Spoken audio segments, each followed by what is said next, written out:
This episode brought to you by the following patrons: Boezy, Jeremy, Ali, Shining Donut 911, Nathan, Jennifer with a PH, Joey, Mr. Ragebomb, Libby, Sneaky Snake, Wes, Dreskel, Kaylee, Aaron, Danielle, the number Jeff, Amy, Tia, Matthew, Dave, Jonathan, Scott, Kate, Isaac, Karoon, and Nick B.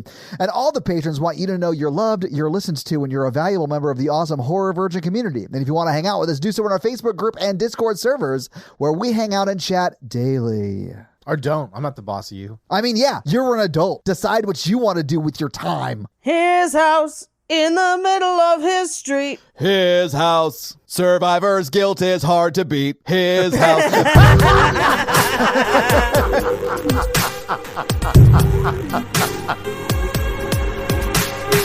I watched this film to learn how to patch drywall, and I feel like there was a ton of unnecessary steps between holes and patches. Thank you for tuning into Horror Virgin on Page. I'm Mikey. And I'm the Horror Virgin Todd, which means I don't like scary movies, but you guys make me watch them. And this week, you two made me watch Whose house? His house. His house in the middle of his street. His house. This movie was kind of a downer. We'll see you next week. Bye.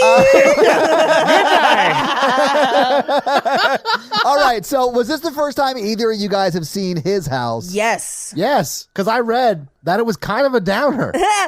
See, I really wanted to see it because I found out that the girl from Lovecraft Country was in it, and she was amazing in Lovecraft Country. Is she the main girl? Yes, the woman who plays Rial also plays the sister of the main character in Lovecraft Country. If you haven't watched Lovecraft Country, highly recommend. I have not, but I have watched the first few episodes of We Own This City on HBO, and she's in that. And she's amazing in that, too. And honestly, the best work I've ever seen her do was in this movie. Oh, my God. She's amazing in this movie. Yeah, she is so good. And so is the guy, man. Like, all the emotional work they have to do in this, like, you feel it. Yeah. I like started back working again after vacation. Yeah. Like dealt with trauma all day, and then I was like, I'm gonna come home and relax and watch a movie, and I was like, these people are dealing with trauma, and I was like, this is not the relaxing I wanted. So Mikey is going to be sending all of you a bill for $120.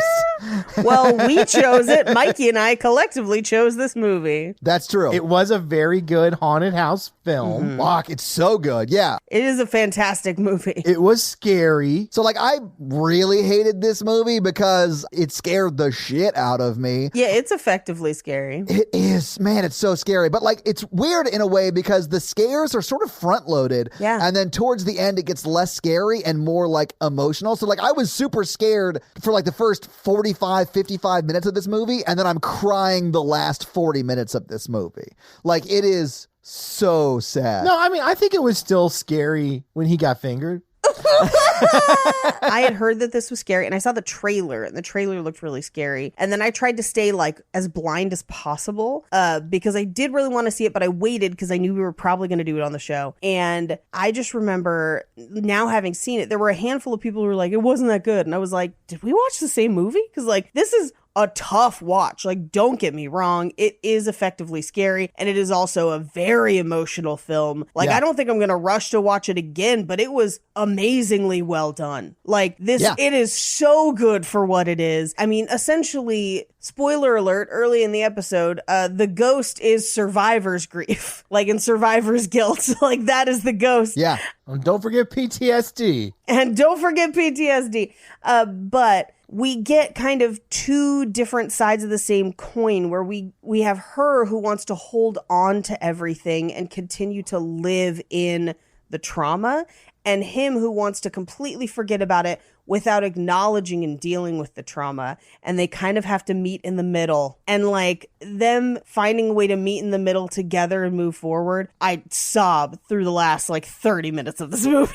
Yeah, completely agree. I think this is probably one of the best horror movies we've ever done as far as like it like is scary and like it has like a super powerful message. But I also like my view of that is like super informed by like my past trauma and like all the work I've had to do to get through like the survivor's guilt that I deal with for obvious reasons. But like, man, this really hit a soft spot in my heart and I cried like a baby at the end of this. I do think we all, in our own ways, unwittingly tried to like calm back down after watching this, and then unwittingly stepped into something that also triggered emotional stuff. Because like Mikey watched the Romancing the Pod movie for next week, which made him cry. Which like Mikey never cries during Romancing the Pod movies. Before I watched this, I know, and then you watched this, so like you had a double whammy. I read a Bridgerton book that made me cry, so I had a double whammy. It's the whole thing. Yeah, and my brother and I were in a car wreck, and he died, and I didn't. And then I watched this movie. That didn't happen last night. So it's all equal stuff. Yeah. All three equal All things. of this stuff exactly equal the same. things. Yeah, all of the stuff exactly the same. Yeah, absolutely. But I don't know exactly what your survivor's guilt is, but I bet you deal with it on some level. Like, I feel like a lot of people who have, I don't know, lived for a good number of years deal with stuff like this at least.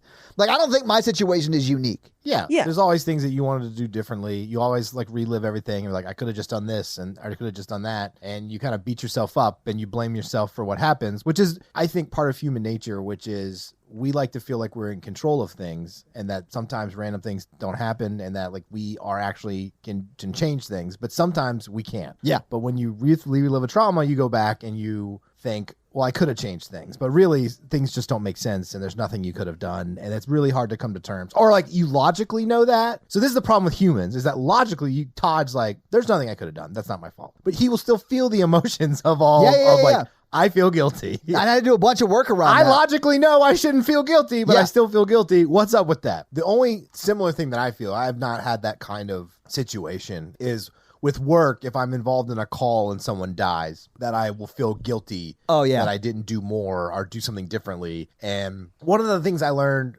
from, I actually learned this from the FBI when I went to like their negotiator course. The female body inspectors? Interesting that they would have a course on this, but yeah, please go on. Yeah. The traditional Federal Bureau of Imperialism. Oh, shit. They said, they taught me something like the trainer was very, very good. She was like, look at these pie charts of good titties. Yeah. Like 100% of titties are good. And honestly, she was right, Mikey. She was a good trainer. I hate you all.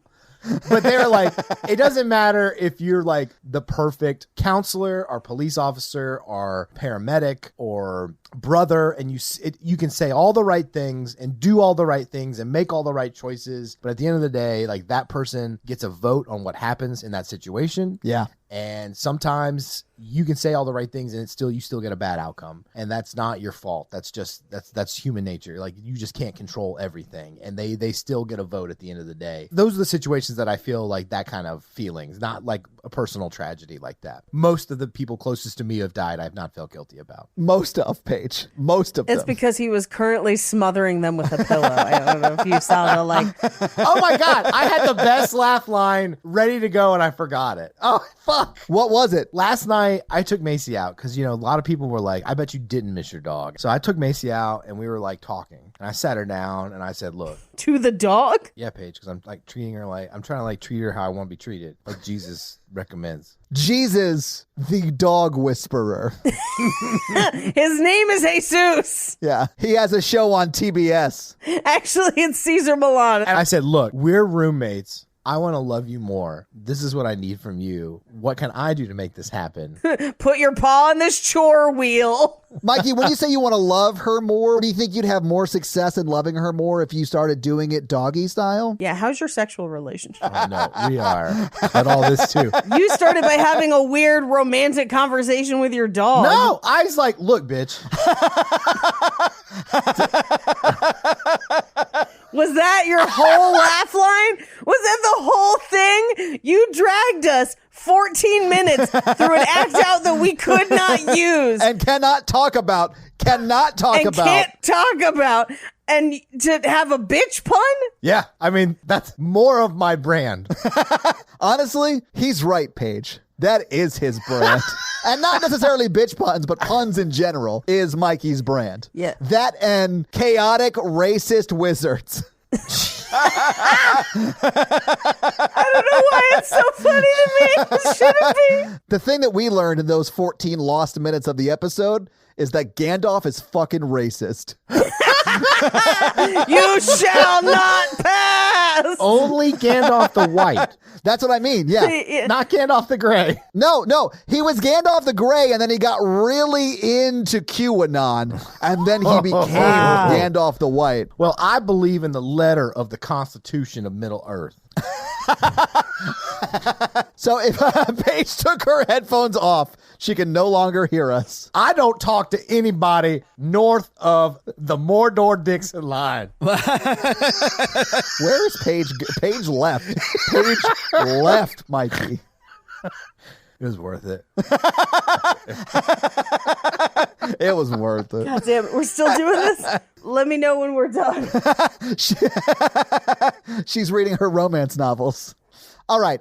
But because of the specific themes in this movie, it was very, very hard for me to watch. And it was probably more so hard for me to watch from the emotional aspect of it than the scary part of it. But this is not a one for me. Like, there were some jumps that really got me. There are a lot of jump scares. Oh, their jump scares in this are really good. Yeah. And emotions are scary. Well, Yeah.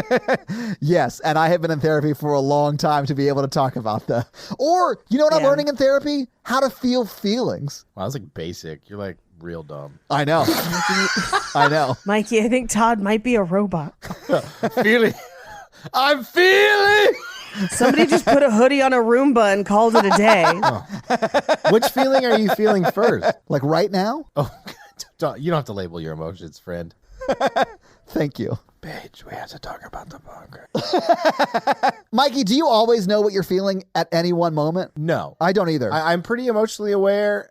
Generally, when people are upset or in a high emotional state, they have less emotional awareness than, like right now, I'm pretty emotionally aware. Like I'm feeling very content and I'm pretty happy and I'm in a good mood. And Yeah. Yeah, I'm hopeful. I'm getting an award from the mayor and the chief of the fire department on Thursday. You guys are invited. Well, I can't be there. I'm sorry. My mom's going to come. Yeah, I can't. I'd love to be there, but I hate the fire department.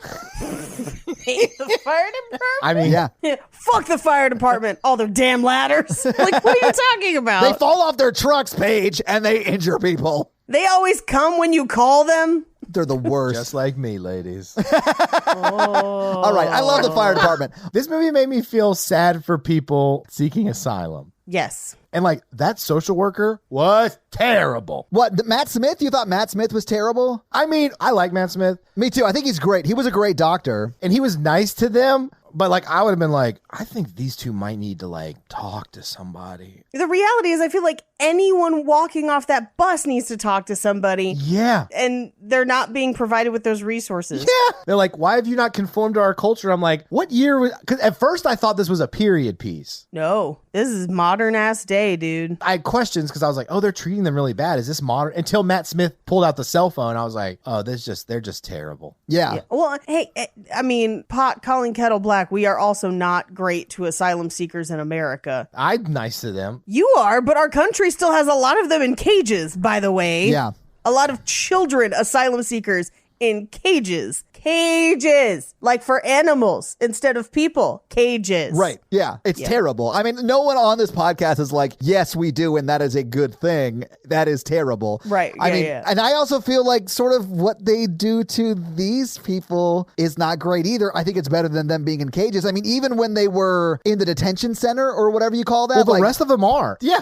it's better than cages though, Mikey. Like they had rooms with a bed. Oh, no, we're full on children of men over here. Yeah. But I did learn yeah. a lot about the South Sudanese civil war that happened during this Yeah. because I was sort of interested in it. And in truth, I knew nothing about it until 10 minutes after this movie ended. Right. But apparently it started in 2013, ended in 2020. But I mean, it was interesting to see this story because I don't feel like I've ever seen a story like this told, whether it's a horror movie or not. Like not just an immigrant tale, if you will. I mean, like a refugee tale, like what it's like to be a refugee. Yeah. So that part of it, I also found super interesting because I don't know what it's like to go through that process. I have no idea. I was born in this country and still am in this country and haven't had to flee it for, religious or civil war reasons or whatever the reasons are you would become a refugee. Yet. No, I know. I mean, no, I mean, hopefully it never gets to that point, but it definitely will. But I mean, it is what it is. I hope Canada's ready to take us. I'm already trying to get my ducks in a row for Canada or the UK. I'm coming for you, baby. I got to make sure Natalie's okay with me marrying a Canadian citizen or someone from the UK to get get both her and I out of this country safely. I mean, I'm just over here also like, well, maybe California becomes its own country. Who knows? Who knows? Honestly, best case scenario. I shall be king of Tennessee. All right, so you guys want to get into the movie so we can talk about it scene by scene? Yes. We have been talking for 40 minutes, and I bet 20 of it is usable, but... If that. Yeah. So we open on a man carrying a child through the desert. He and his wife and their child climb into the back of a truck, like the bed of a pickup truck. And the mom turns to the child and just says, "I'll protect you." And we cut to a boat on the ocean, and it's like a speed boat. And the boat is overloaded with people. It crashes, and we watch as the young girl, the daughter, floats away. Yeah, well, it's not just the daughter, though. There's like a lot of people in the water, but you see the daughter. Yeah, a lot of people die. But because we've seen the daughter get carried by him across the desert, we recognize her face. Yeah. Right. Man, it starts off like super sad. And then I knew I was in for a really fun hour and a half. So fun. It's not fun, but so good. It is so good. It is like, good. It is a downer of a movie that everyone should watch. Right. But you should watch it on a day where you're not feeling like sensitive. Oh, no. Yeah, or have your romance novel of choice handy to cry over that later. Just preparation. Yeah. So we immediately cut to Bull, who is the man we learn. He is waking up from a nightmare next to Rial, his wife. And she asks, "What did you dream about?" And he says, "Our wedding day." And she doesn't believe him. And she says, "Well, that explains the screams," which is actually kind of a funny joke at the beginning of this movie. It's really fun. I chuckled. Yeah, I thought it was funny. And it's wild to me that a couple who has been through this can still find humor in anything. Yeah. I thought that was great. Well, they don't make a ton of jokes later. Well, that's true. They make They a make couple. some, though. They have a couple jokes between the two of them, which I actually kind of really like. I but do really feel like they are not just trauma bonded, but they are like they love each other like very deeply. Yes. Yeah. Well, they were married before. Yeah, that's what I mean. Yeah. They like trauma renewed their vows. Yeah. On a serious note, I do really like how this movie dissects traditionally how males and females process trauma and deal with things in like a traditional sense. Yeah. Of like males usually don't talk about it and kind of move on and ignore it, and which is kind of toxic masculinity, old school style, and her living there in the moment always. Yeah. So it shows both sides of it. Anyway, we do pull back to see that they're actually sharing a twin bed Yeah. in a shared room in a refugee. We will find out that they're actually in A detention a center. detention center. Yeah. Yeah. It's like a jail. I mean, and it looks like a jail. Well, they bloodied up the guy next to them. Well, no, that's the guy across the hall. But as they As they walk to the cafeteria or wherever they meet the people later. the gym, someone comes to that's kind right. of collect them and is like, "You have to go to the gym," and their roommate is like, "They're going to send you back to die," basically. And on their way to the gym, they do see them roughing up somebody else in one of the other rooms, and there's blood on the floor, and it's real dark. Yeah. It just shows that they left a bad situation and they entered another bad situation. It may be less bad, but it's still pretty bad. It's still pretty bad. They get to the gym where they are presided over, and she's far away, and I couldn't tell exactly if it was her, but it looks like the headmistress from Dairy Girls in like a weird wig and a different uniform. Yeah. But she is a little too far away to see, I think, because she's not the main like person talking to them. I think a lot of white British people look alike. I mean, you're not wrong. They all look like movie extras, but like main characters. Yeah. The famous movie extra Hugh Grant or Idris Elba. Do you know how many? I was gonna say, do you know how many British people play our lead characters in our movies? Yeah, I'm tired of immigrants taking my jobs. Oh, wow. What a dark and terrible opinion to have on this episode. Immigrants like Henry Cavill. Noted hot beast, Henry Cavill. If you don't like it, you need to leave, Tom Holland. All y'all Hemsworths. You can eat a dick, Christian Bale. Benedict Cumberbatch. At least pick a new name. Leave us Florence Pugh. She does our accent convincingly enough, she can stay. Anyway, so they find out they're being released, but they have conditions on their release. They have to report to basically a social worker weekly. Yeah. and they get a stipend of 74 pounds a week, and they are not to supplement that with employment. Pounds of what? That's their money is pounds, but I mean the equivalent is less than $150. Oh, I mean, 74 pounds would be $92.66. Damn, exchange rate's low as fuck right now. Yeah, Brexit kind of did not do well for Yeah. them. Brexit did not go great. You're right. And also, believe it or not, even though inflation in the U.S. is going crazy, the dollar value worldwide is going up for no reason. Yeah. But I mean, it's all because a monetary system that's not based on anything. So, like, it's all made up. It's all imaginary. Yeah. Okay, so it's the equivalent of under $100 a week. Yeah. So imagine now. Granted, they're not having to pay rent or anything. But they still have to provide themselves food, clothing. That's what I'm saying. Like think about your life and what you do in your day to day. That's not rent. That's utilities, whatever, and try to cover that with $380 For the whole month. the whole month. Yeah. For two of you. Yeah, that's nuts. I mean, that's not even groceries for two people. I mean that absolutely was me my first few years in Los Angeles, and it was fucking brutal. Well, yeah, because you're eating, I mean, you can do it, but you're eating like rice-a-roni, Oh, yeah. burritos that are like $1 a piece. Like, you know what I'm talking about? I used to buy eggs, a Yeah. lot of eggs, Yeah. because eggs were cheap, and then I would make my own bread so that I could have like Yeah. eggs and toast no matter what. And so I would like never starve, but that I could eat for like a week on like $20 worth of like eggs and bread or whatever.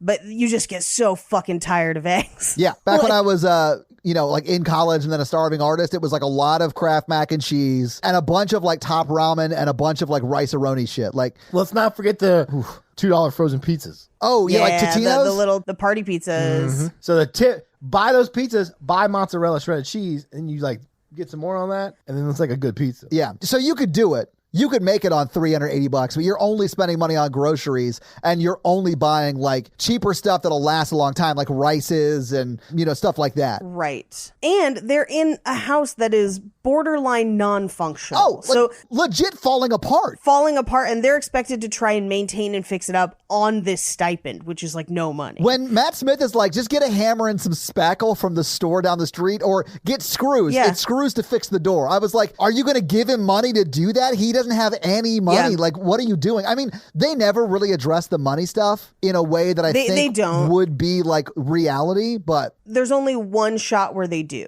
And I'll talk about it when we get to it because I noticed it. okay. Because it's when he's in the H&M, which is clearly an H&M, which I found very funny. Oh, yeah. And he's buying the clothing to fit in. And as he's adding up the amount that an outfit for him and an outfit for her is going to cost because he burned a lot of their clothes, Yeah. it's literally their week's like wages. Yeah. To buy those clothes, essentially. Yeah. Anyway, they board them onto a van. Oh, also, they're not allowed to move from the house. They have to stay at that house until they've been cleared for like actual citizenship, or whatever the process is. Which they don't really talk about how long that takes. I did wonder that. Right. Yeah. Like how long they have to stay in that house, because they essentially trade a prison cell for a house that is sort of a prison because they can't really leave Yeah. it. They can't get a job. Like they don't even have a TV Right. in that place. Like they are just there to like maintain the house, I guess, and sort of assimilate into the society that clearly Right. doesn't want them, that we find out throughout the course of this movie. So like it's rough, man. Yeah. Well, and I don't know how this works in the UK, but I have a friend whose dad, it took him 24 years to get his citizenship. Wow. Okay. And I mean like actively working to get his citizenship. One of my former bosses, it took him 11 years. Wow. So like in America, even going through proper channels, it takes fucking forever to get citizenship. It is a crazy bonkers flawed process. I would hope it's better other places. I don't know. I would hope they're not stuck in that house for 11 years. But like in America, that could be your reality. Yeah. Well, in America now, if you get in a house, that's pretty good. Oh God, yeah, I would love a house. Yeah. Maybe not a haunted one, but that's also something that like you hear all of the social workers echoing like, well, your house is bigger than my house. And it's almost this like, I can't believe they're giving you this thing that I don't even have. It's like, they have nothing. This place is a dump. Like, this is insane. So, okay, this is like a Todd's take on that aspect of it, but I do feel like the house is a metaphor for trauma. And I think it's really interesting that when everyone around them is saying, well, your house is bigger than my house. What they're saying and the way they're delivering that line is like, you should be grateful that you have a bigger place than I do. But it also comes across to me as like, they have so much more trauma than everyone else does in the movie, but everyone else in the movie doesn't even think about it. It's not even like something that they don't. It hasn't even occurred to them. So they're just like, you should be grateful. What's wrong with you? And they're like, well, we've been through a lot. Give us a minute. Like, yeah, that's a good read on that thing. I think their house represents their like shared trauma. Yeah, like their absolutely. Life. But I do think the social workers are super shitty in this movie. Yeah, when you said Matt Smith is like the villain, I was like, he's like the best of the social workers, but they all sort of treat them like shit. Well, I think it's both. I mean, to them, yes, the house is a metaphor for their shared trauma, and that's what we'll get to later in the movie. But Todd is absolutely right that everyone is treating it as like, are you ungrateful for what we've given you? And it's almost as if they believe that nothing before the day that they stepped foot in this AKA first world country, nothing before that existed. They were supposed to just immediately be here, be okay, be, air quotes, one of the good ones. And you see it in a couple places, both every time they deal with the social workers, also the neighbors, but and even the black neighbors who are like, you have to speak English, like, and they are confronted with that too. But one of the worst ones I thought was the doctor. Yeah. Who is like, oh, did your little girl make that? I have a little girl too. And just never thinking about like what could have happened, like not asking her about her experience or anything like that. And so then when she basically tells her like what happened, the doctor just doesn't even respond. Yeah. Almost like short circuits. Yeah. Like that's like a bit part in this movie that actress got, like the doctor, the lady who played the doctor. Yeah. And I think she does a great job of it because you can see her at the end of that scene or towards the end of that scene when she's like getting the story from Rial. She's like, oh my fucking, like, I didn't even realize what I was saying. Like, I feel like you can see her start to process how shitty she was, but you never see her like apologize or anything. The scene just sort of ends. Well, it's because no one apologizes to them. No, like, absolutely not. Yeah. Nobody does. Everyone is just like, God, can't you stop talking about it already? Like, everyone's a total asshole. Your daughter died weeks ago. Get over it. Get over it. Not only did your daughter die, we'll find out equally awful stuff happened in the process. Like, we have not even scratched the surface of the awful. No, we have not. So they get to the house. It is in the middle of basically just gray housing projects. And they literally, as they get out of the van, they have their stuff in trash bags and the social worker just throws them on the ground, like outside the van. Yeah. And Paige then just drives off. Doesn't say, hey, talk to that guy over there or whatever. Like, just leaves them just there. Drives off. And then they both like turn around like, what? Well, we're in a parking lot. We don't know what houses are. Like, they just didn't know what to do. Like, they were just sitting there looking around. Yeah. And then thankfully, Matt Smith was already there waiting on them and he calls them over. But if he hadn't beaten them there, they would have been just like walking around this neighborhood, like carrying trash bags of their stuff. We'll find out later that you can easily pick out which house is theirs because it's the one that is not maintained. Well, and it's also the one that all the neighbors dump their trash in their yard. Yeah, and pee in their yard and everything. Yeah. And so it's a dump. And we walk through the house. The electrical's not really working. You know, it's old wallpaper, old furniture. Yeah. It is a hot mess. And he's basically like, so there's a doctor down the street, there's a hardware store, you can get screws, there's a pizza box on the ground that has like maggots in it. Oh yeah, it's like a roach factory. Oh, yeah, God, that was so gross. But yeah, when Matt Smith opens the door, it breaks, like it falls in on itself, and he's like, just run and get some screws from the hardware store down the street or whatever. Yeah, well, and he basically says like, oh, we didn't have time to have somebody come in to clean it or anything, but hey, usually it's like a bunch of families in one, and you've got this all to yourself, so like you're lucky. Yeah. Like everyone keeps telling them they are lucky. Aren't you grateful? Aren't you grateful after horrible shit happened to you? There's just no empathy from any of these people at all, which I guess that made me so. I think it's a good movie. I didn't have a good time watching it because I feel like it hit a little close to home with like what I do, and like seeing people do it badly makes me upset. Oh, I'm sure. Of like, yeah, because like even if you don't know what you're doing, if you do it kind and like, you know, you try your best, like generally you're not going to hurt somebody. But a lot of these people are actively hurting them by just being cold and unempathetic Yeah, and bad. through almost like negligence. Like, Yeah. they would probably think they're good at their job, you know? Because Yeah. they're ticking the boxes of their job. I don't think they probably at one point thought they were good, but they're probably like, I hate this job. You know, this is a thankless job. Like they're burned out, and I'm not. Well, we know that because Matt Smith talks about it later, actually, that he used to have another job and now he does this. One of the other things he does too is that, like, as he's leaving the house, he has them have to sign for it. And so Ball signs for it and he's like, oh, nice. You know, you have a nice, confident signature. And Ball is like, yeah, I used to work at a bank. Yeah. And he just doesn't even register it. He doesn't dignify it with any sort of response. He does register it for later because Matt Smith says, I used to work in a bank like you, and now I do this, right? Right. So he does register it. He just doesn't acknowledge it, which to me is a little worse, I think. Yeah. Because he like definitely hurt him, but just didn't care enough to acknowledge that he hurt somebody Say else. anything about it. Yeah. That drove me crazy. But the reason I brought up they think they're doing a good job part was I think Matt Smith feels like he's empathetic and doing a good job, but I don't think he is. I mean, based upon what he's doing throughout the movie. But you can tell, like, when Ball goes to talk to him and he's like, there are rats or whatever, he's doing this, like, faux empathy thing of, like, listen, I want to help you out, but you got to tell me really what's going on, right? Well, and he keeps repeating a refrain of the line, I just need you to be one of the good ones, Yes. which is a horrible Terribly thing to racist. say. Yeah. Super racist thing to say to people. Yeah. And to, quote, make it easy for people to like you. And I'm like, I mean, they've been through a fucking lot and now they're supposed to manage other people's emotions too? Like, come on. Like, I don't even know how to make people to like me. I know. I was born in this country, and I'm confident half of the people in this country would hate me. yeah. I think that is a very low estimation. I mean, definitely half of the country would hate me, but mainly just because I have a uterus.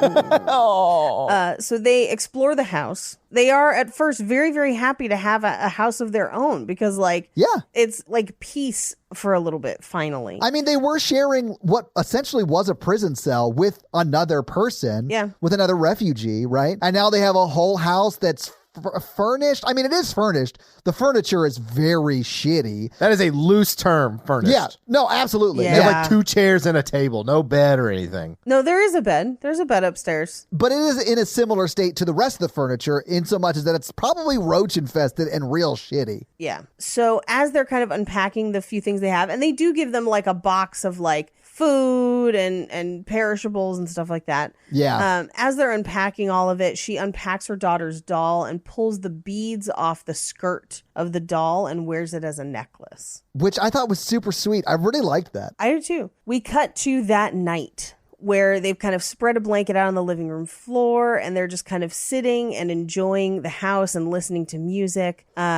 And they're excited. It'll be a new life. It's great. Yeah. We cut to a couple hours later. She's gone up to bed. He rolls up the blanket from the floor and he hears noises outside and laughter, and then something smashes against their front door. Yeah.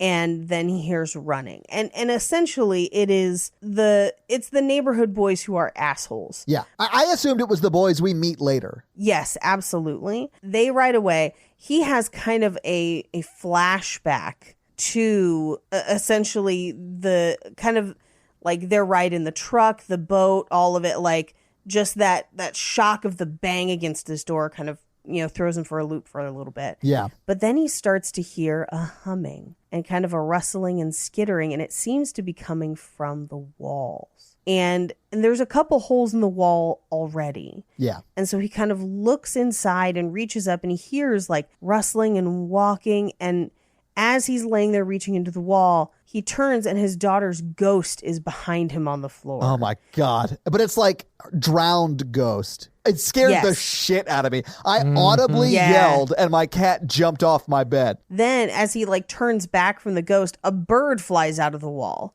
So Yeah. at first you're like, oh, there was a bird in the wall, you know, whatever. We cut to the next morning and his wife wakes up and he's working on fixing the door and she sees the doll kind of in the trash with the things that they brought with them. He's always kind of trying to get rid of the doll and she kind of wants to keep it. It's like a weird thing where the doll moves to a couple different places. But she points out the window and says, oh, look, it's the queen. And it's just an old woman kind of like doddering through the street. It's a good joke. It is a good joke. And another example of like, how they're able to keep their humor through all this traumatic shit they've been going through, which I think is great. Yeah. As he takes out the trash, you do see that someone did throw something at their door last night. It looks like a bag of trash or something has hit the door. But as he kind of steps out with the trash, he looks up and he sees an old woman with a cat in the window. And he notices that all the other houses are clean, but not this one. Because again, this is where they dump their trash. Yeah. I mean, there's like old furniture in their front yard. Like, it's not like they throw like kitchen trash there. There is that in the front yard too. But it's also like where you would throw an old sofa when you're moving out of your college dorm and it's not going to fit in your new apartment. So you just like throw it off your balcony and hope someone cleans it up at some point. That may have sounded like it was too specific to not actually be a story, but I promise I did that. And I feel bad about it and I'm sorry. But yeah. What kind of emotions are you feeling now, Todd? Shame? Good. Shame. Shame. We're going to need you to walk through the town square naked. Shame. Nobody wants that. Anyway, he goes to town and he gets a haircut and he asks, where are we? And the guy just says, High Street. And he says, in London? And the guy says, why not? Yeah. So they're like, they aren't even being honest with him about where they even are. By the way, if you're wondering, they're in Essex. I don't know what... Essex is a pretty big place, and the edges of it are close to London proper. I mean, London is a big, big city, but like... Yeah, it's like half of England. It's not, but Essex is like right next to London, so they could still be close to London, or close-ish to London, but it's not quite to Ipswich, but it's like in between London and Ipswich. I've been there, and I play a lot of Crusader Kings 3, and I usually start as someone in England, so I know a lot about English geography because I'm a nerd and play that video game a lot. Oh, I need to play an English run. That sounds good. It's fun, Mikey. Anyway, so they're not in London proper, but they don't know that. He walks past a church, and the church is just like, hey, are you a refugee? I've got something for you. And then they hand them another box of supplies, which is nice. I thought that was super sweet, and I do like that they have that as in here as well. Like, it's not all terrible. Like, everyone around them, they're not all terrible. Like, there are people who are terrible to them, but there's also, like, that church who, like, has a specific program for those refugees, and they take in Ball and they give him those supplies or whatever. But they also like, he has a good time sort of hanging out with them and watching, I think, a football match or soccer game. Yeah. That's not at the church. That's a different place. Oh, is it? Yeah, that is a different place. Oh, but it happens right after the church then. It happens right after. He goes to a pub and he has to carry the box of stuff the church gave him. Okay. But he goes to a pub and watches a game. Yeah. And that's where they sing about Peter Crouch. But everyone there seems to like really like be happy that he's there, and like they take joy in him joining them singing. See, I interpreted it as they were kind of mocking him. Oh, really? I didn't get that. I got that they were like, yeah, you know the song too. Sorry. Yeah, I just saw that differently. Yeah, I don't know. I mean, just the way they kind of looked at him and how they were kind of like, he's trying to sing with us. Like, kind of, I don't know. But he has a good day. Yeah. He perceives it as being a good day. Yeah. So he comes home and he tells Rial all about it. And he's like, well, maybe I'll go out tomorrow. And she's like, well, yeah, maybe I'll go out. Like, okay, cool. So they hear noises outside. They're trying to sleep. A car drives up and then drives away, probably dumping something on their lawn. Yeah. And it wakes him up. And he goes downstairs and hears what sounds like footsteps on the stairs, but there isn't anyone on the stairs. Yeah. And then he hears kind of dragging sounds. So he turns the light on, and the one that was broken, it doesn't quite turn on. He kind of like flips the switch a couple times. It seems to stay on. So it's like not being controlled by the switch. And then he watches as a strip of wallpaper just peels and falls off the wall. Fuck, this whole thing scared the shit out of me. Like, it was so effective at building tension. Oh, I hated it so much. I was squirming. Well, the wallpaper falls off the wall and there's mold and a huge hole behind it. And he reaches into the hole. And as he does, we see behind him that the door to the house opens and closes. Yeah. There's so much cool shit that goes on behind them in scenes that they don't even see. One of the reasons I love this movie is because it was like very intentional with everything, and I love movies that like pack as much into it as they can. Like, there's one scene where you see Ball, and over his shoulder the candle in the kitchen goes out. Yeah. And then it goes completely dark behind him. Fuck, that was so cool. And then also super scary, and I fucking hated it. Yeah. So in this one, the door closed. It's already kind of dark behind him, and someone walks up behind him. And we know, having seen the movie now, it is the witch, but it is Yeah. blurred. It's in racked focus, so you can't see who it is. Yeah. But he starts pulling what looks like a loose wire out of the wall, and as he pulls and pulls and pulls, it's a rope covered in seaweed, and at the end of it is her doll, her daughter's doll. After actually, it turns out what's in their house is a Gorey Hole. No. Did you say Gorey Hole? He did. I have to stand up really quick. No. No. I love it. No. I love it. Holy shit. That is a terrible joke, and I'm here for it. Oh my God. I love Good it. Lord. But I'll say this, if you hear water sounds and you're pulling on what was an electrical cord, you're going to have a bad day. Yeah. Oh, yeah. I mean, I was thankful when the electrical cord became a rope with seaweed on it because that's not going to kill him. Right. Well, and so it ends with that doll, and as he pulls the doll out, bloodied hands reach out of the hole and grab it back. Gorey Hole. Yeah, Gorey Paige. Hole. I'm not going to call it Please that. I'm not. use the correct nomenclature if you I'm would, not please. going to call it a gory hole. I'm not. What's in that hole? Gory stuff. Paige, during this scene, when he's pulling the rope through the gory hole, if you will, Mikey, he's pulling it, pulling it. Then you see the doll. I screamed and I saw the doll because it scared me. And then the hands jumped out and I screamed louder. And then Natalie just started laughing next to me. Well, then, so he freaks out because it's terrifying. Yeah.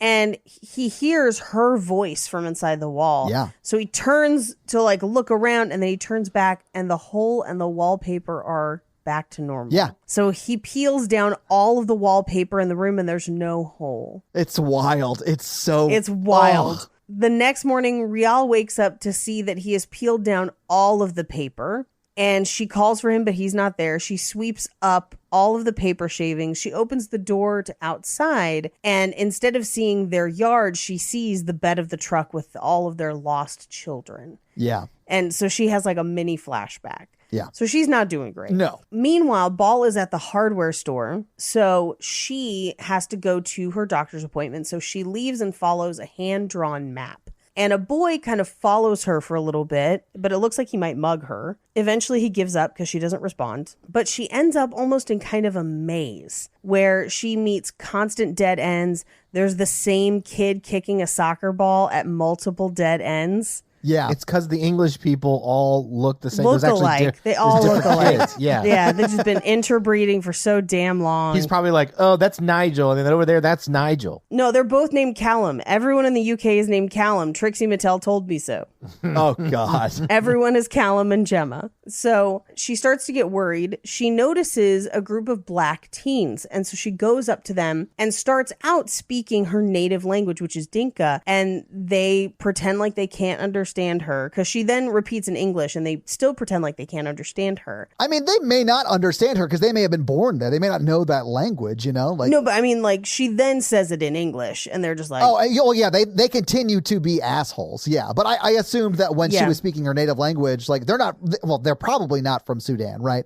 So, I mean, you don't know. yeah. I don't, but they seem like they don't understand her. But then they very clearly are just pretending not to understand her when she speaks English, even though they do answer her questions. But then they just clearly are making fun of her accent. They're making fun of her accent, and they also don't give her a clear answer. All three of them give her different directions and don't agree. And then when she kind of walks away, she kind of gives up on it. She's like, well, I'll just have to go back this way and find it. Yeah. They yell at her to go back to Africa. Like, it's a brutal encounter. It's not great. It's really sad. She finally makes it to the doctor. To leave somewhere where you're going to die because there's a civil war going on, to go to a place that you can build a new life and then everyone there like hating you, like it just seems so terrible to me. I fucking like that part of this movie was also very hard for me. It's like Yeah. moving. I'm not going to say that. I was going to make a joke of like going to a new school and everybody hates you at the new school, but it's just not even. It's so hard to make jokes about this because it's such a serious thing. And they go through a lot, and I was really empathizing with them, and it just made me very sad. Yeah, your glory hole joke made it clear that you were empathizing with them a lot. There is a hole in their house where gory things come out. It's not a joke. What else are you going to call it? Honestly, Mikey, there are many gory holes in that house. It's not just that one. Well, you can't stop at one. And Paige is slowly opening up her romance novel until Mikey and I are done talking about gory holes. Once you pop, you can't stop. That's honestly where Pringles got their slogan, from Gorey Holes. It's like the most innocent part I can make fun of. And it's still Did terrible. you know that in Europe they have different Pringles flavors? Yeah, they're like, this is pickles and fish. I just remember when I was in Italy and Spain, we used to get paprika Pringles, and they were actually really damn good. All I right. do like paprika. You know what I don't like? The English. Oh, Jesus. You're like Armando hating the French and then going to visit France in a couple months. Fucking traitor. Just like the French, waving his white flag of surrender about his French hate. And snail-licking, baguette-sniffing douchebags. He's going to come back and like have completely converted to the French culture. Like he's going to have a weird mustache. He's going to have like a grocery bag with a long baguette sticking out of it and a beret. Like salad greens and a beret. He's only gone for like 2 weeks and he'll come back with like, when I lived in France, you didn't live in France. You know, people who do that shit. Oh, you mean like he's going to be Todd? Is that what you're saying? When have I ever done that? I was over there, so I know exactly where Essex was, actually, and it's right over to the east of London. The funny thing about that is I learned that from a video game. I didn't learn that from actually going there. When I went to London and the UK, I flew into London, then took a train to Edinburgh. This joke is not an excuse for you to talk about the trip.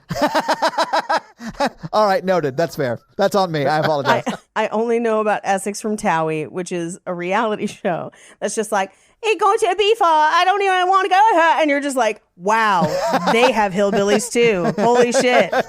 Oh my God. That's always fun when you see another country's hillbillies. You're like, whoa. We're all the same. We're just all the same. Just some of us have better teeth.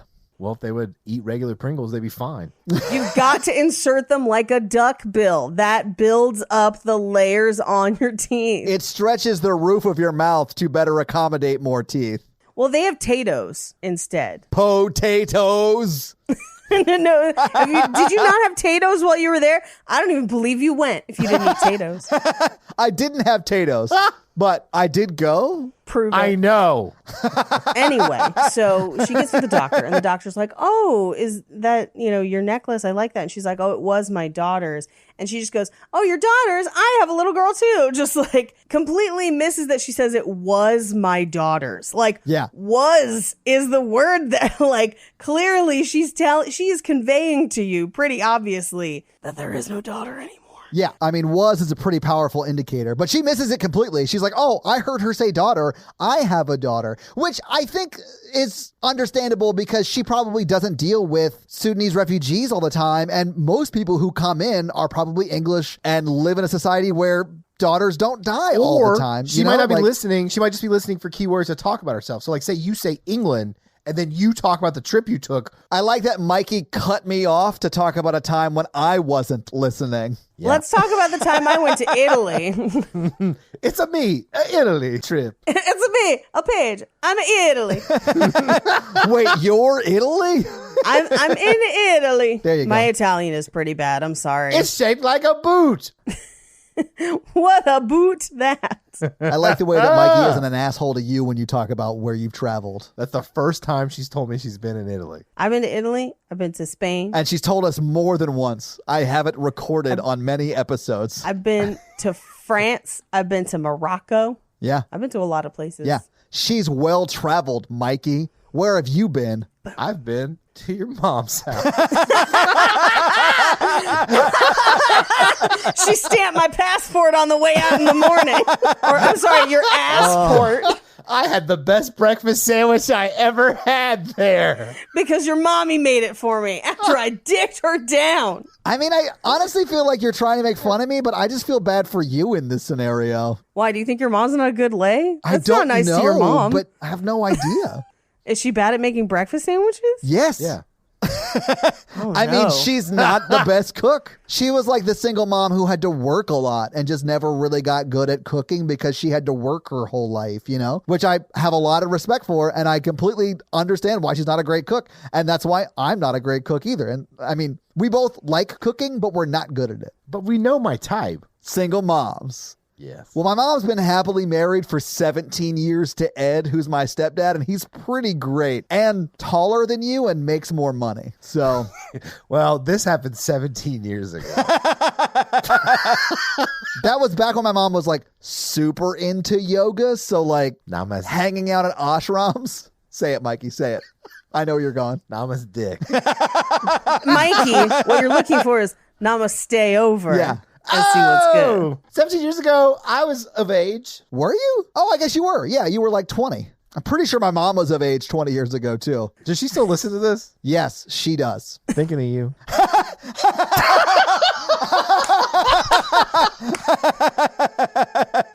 You always remember your first. Wow. Wow.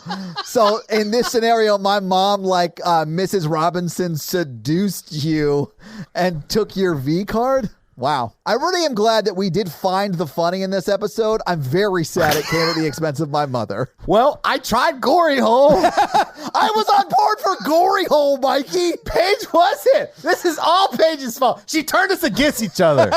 Just like his house. Paige is the witch of this episode. She's the witch. Yeah, burn her.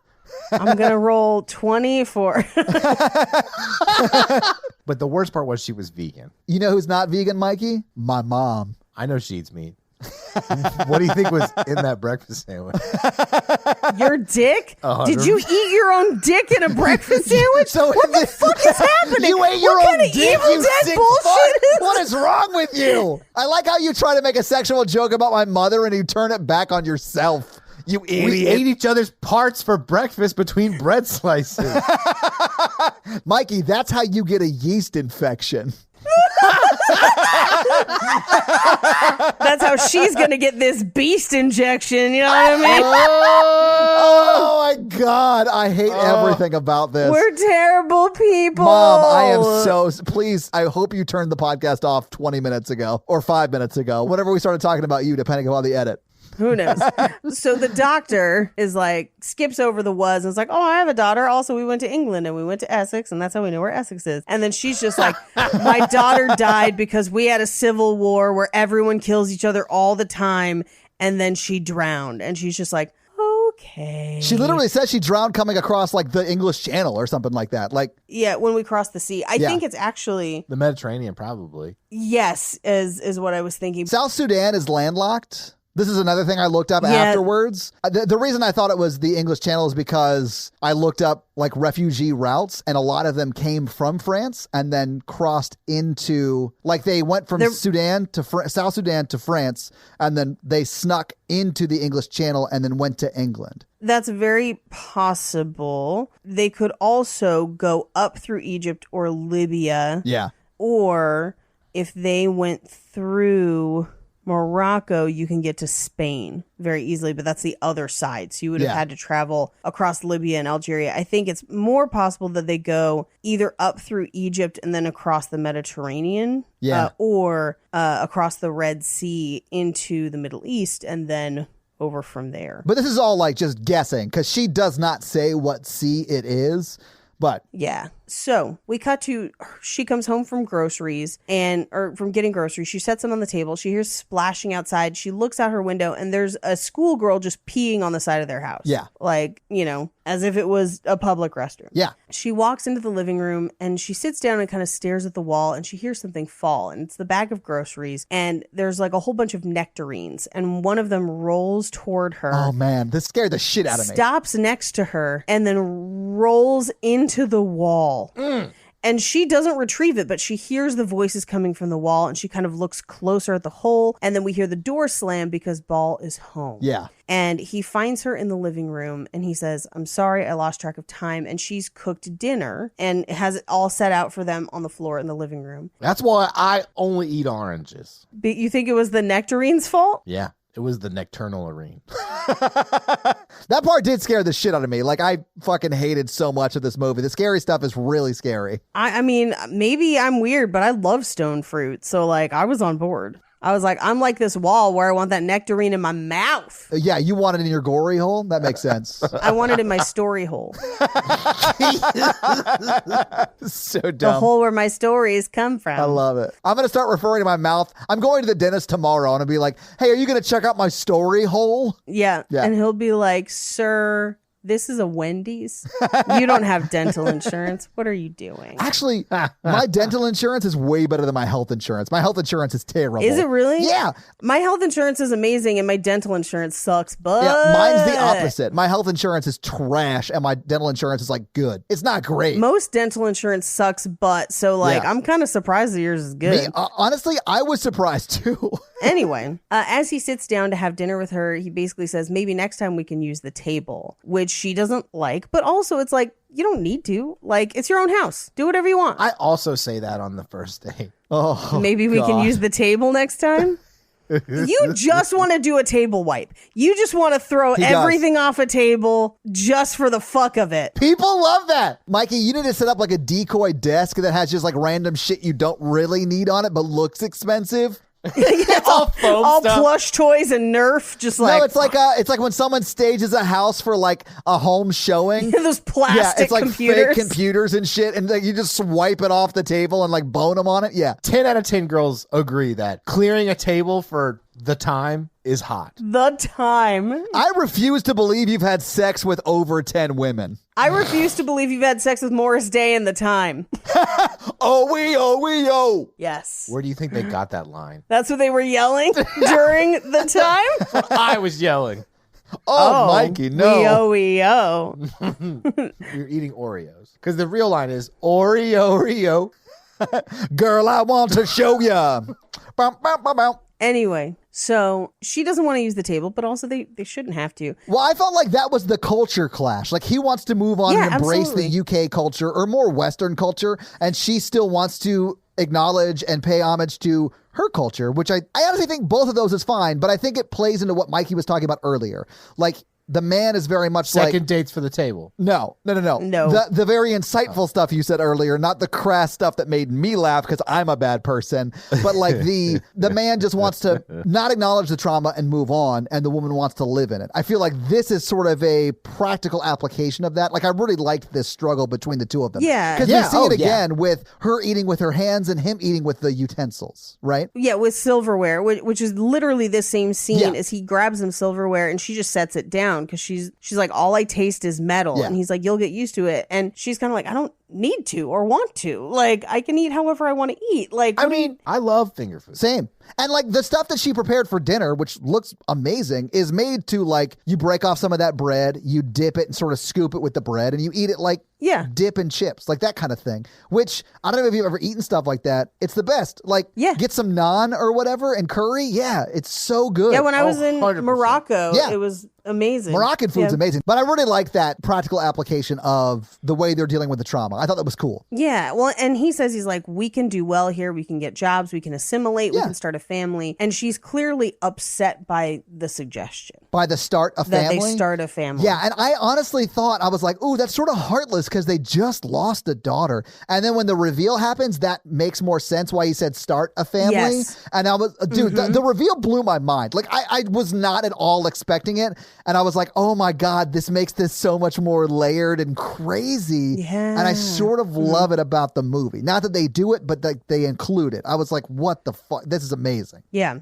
So she then counters with, my mother used to tell me a story. In our village, there was a good but poor man who wanted a home of his own, but he couldn't afford it, so he stole from others. And one day he stole from an old man who lived by the river, and that man was an Apeth, a night witch. Yeah. Then when he built his home, the night witch would also live there. And before long, the walls would whisper his spells from the shadows, and the dead would come. And it would not stop until it consumed the man entirely. And she then continues to say, that's happened here. It's arisen from the ocean. It followed us to this house and it speaks to me. And he is like, I don't believe you, but what did it say? And she says, we don't belong here. And if we leave and repay our debt, it will guide us back to her. Yeah. And he says, she's gone. The sea took her. And asks her to speak in English. And she says, no, I will speak my mother's language. Yeah. And like corrects him. She says she lives and he says she's dead. We've grieved enough and there's no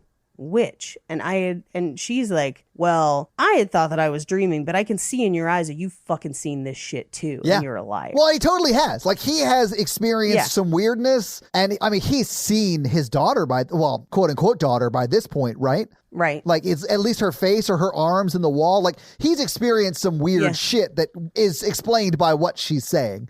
And she can clearly tell he's lying about experiencing weird stuff. Yeah. Well, and I think we see later when we get the full flashback, we kind of get an inkling as to why he is seeing the daughter more often. Oh. Because the wife does not actually see the daughter as much. No. But once the reveal happens, I think it makes sense as to why he sees her more. Because I think the witch represents their grief and their trauma, and she's dealing with it and seeing it and talking to it and processing it. Right. He's ignoring it. So it's chasing him. It's literally chasing him in the movie. The daughter of it. Yeah. Yeah. But also, during the flashback, he abandons the daughter to save his wife. Yeah. He is the reason she died. Well, and also, it's his idea to use her as their daughter. Yes. And if you see them get on the bus together, he's holding her, and she sits away from them because there's not an open seat right next to them. And she looks over like, what the fuck have we just done? Like, she doesn't say that, but you can see that in her. And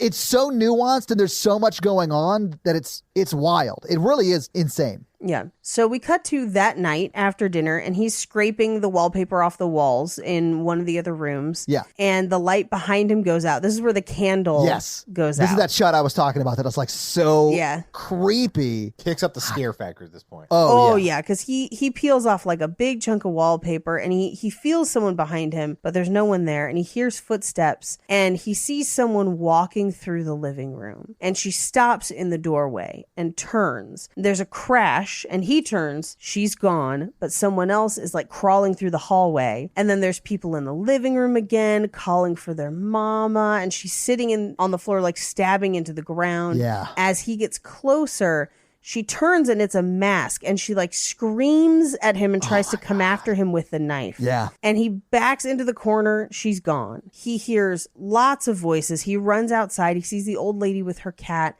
and tries to smile like, I'm not going crazy. Like, he's like, I'm not having an episode of something. Like, nothing crazy is going on. Hi. Like, yes. So he goes back inside and sees Rial on the stairs, and she says, so you saw it. Yeah. Meaning that she's seen things too. Yeah. We just aren't necessarily seeing her view as much. Right. And he says, we have to destroy everything. We've been marked. And he burns all of their things, including the doll. And he goes to take the necklace, and she just says, don't leave me with nothing. And he pulls the necklace off and throws it into the fire. Dude, the don't leave me with nothing. Just like, I just started like crying quietly to myself. And especially because at this point you think it's actually their daughter, and like, it's just so sad. Right. It's so sad. So we cut to H&M the next day, where he's picking out outfits. He's being followed by a security guard the entire time. Man, I noticed that too. The security guard is like sitting down drinking something, and then the second he walks in, the security guard puts the drink down, stands up, and then walks to a place where he can like eagle eye him the whole time he's in there, and is staring at him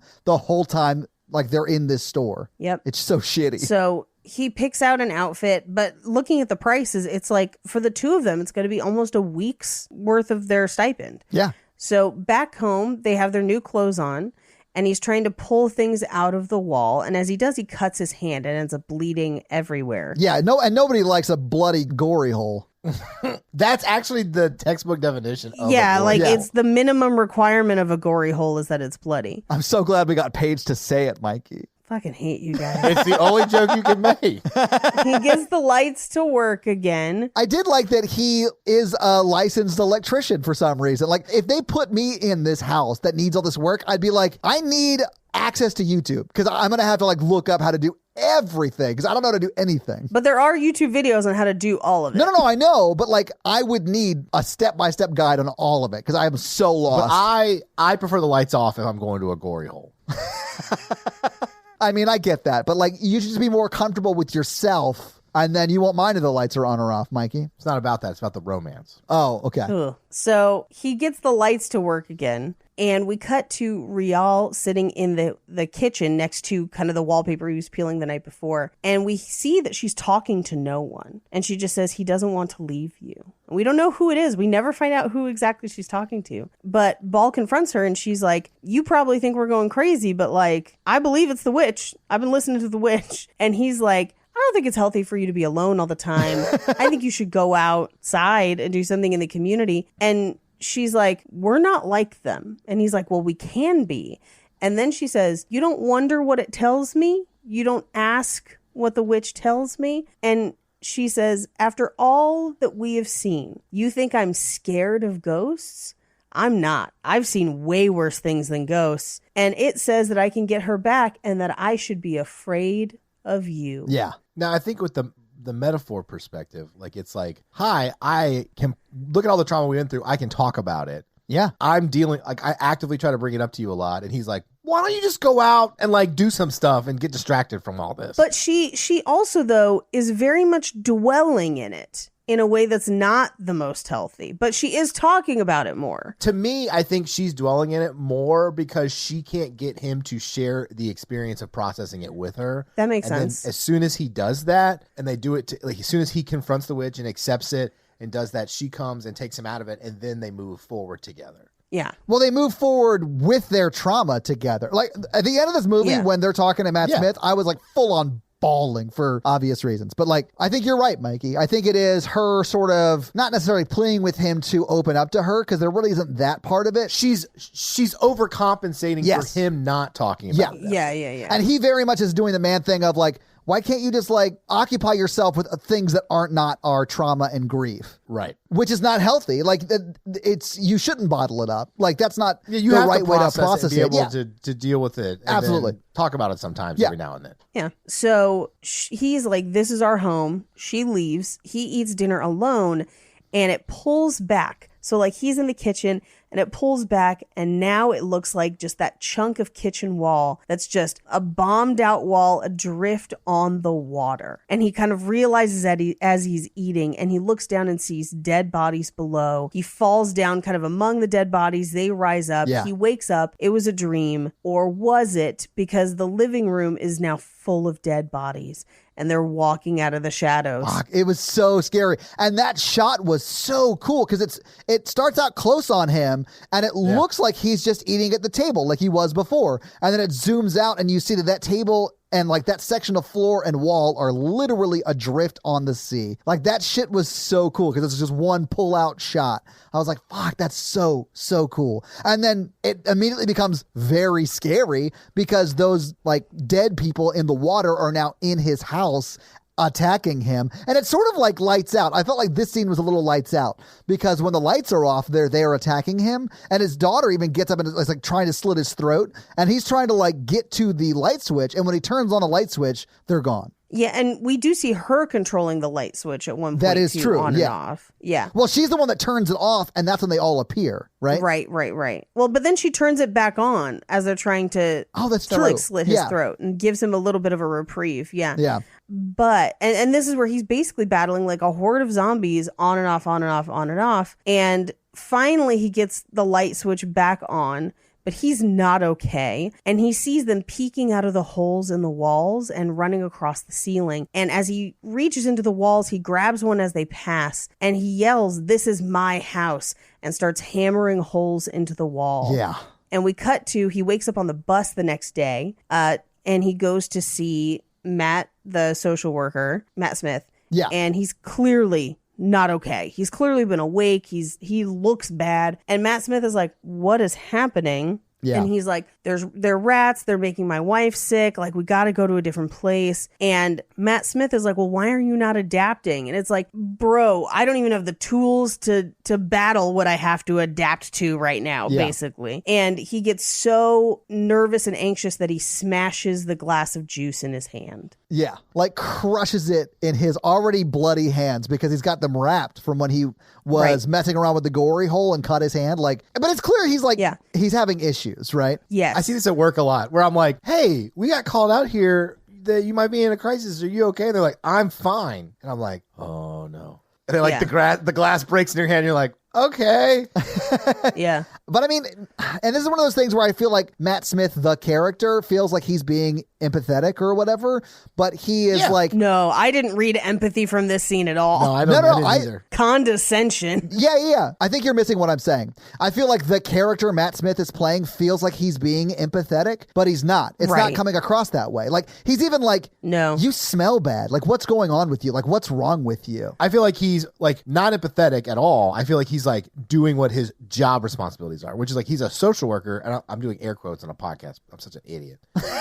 I think people could hear your air quotes in the way you were saying it. Yeah. But like really his bosses were like, oh, you're a social worker. We want you to monitor people in their houses. If they're not assimilating to the culture, if they're having signs of psychiatric distress or anything like that, they need to come back to the detention center. So he's more worried about monitoring that and controlling them than it's actually empathy and helping them. Yeah, that's what I mean. Like, I even mentioned this before with that like fake or faux empathy that he's saying things like, I'm trying to help you. Like, let me help you. You just got to tell me what is actually going on. But he's like not listening to him. He's like very condescending to him and just saying things that are actually not very helpful. And I think that's why Ball gets to the point where he breaks the glass in his hand and he just gets up and sort of runs out. So we cut back to the house where Rial actually hears their daughter in the wall, and a hand reaches out of the wall and just drops the necklace on the floor. Yeah.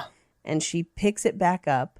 And as she picks it back up, she looks and sees their faces peeking out through all of the holes in the wall. Yeah, it's not just the daughter. It's like the victims of that drowning. Like, 'cause a lot of people drowned with their daughter too. There's usually a ton of faces in the Gorey Hole.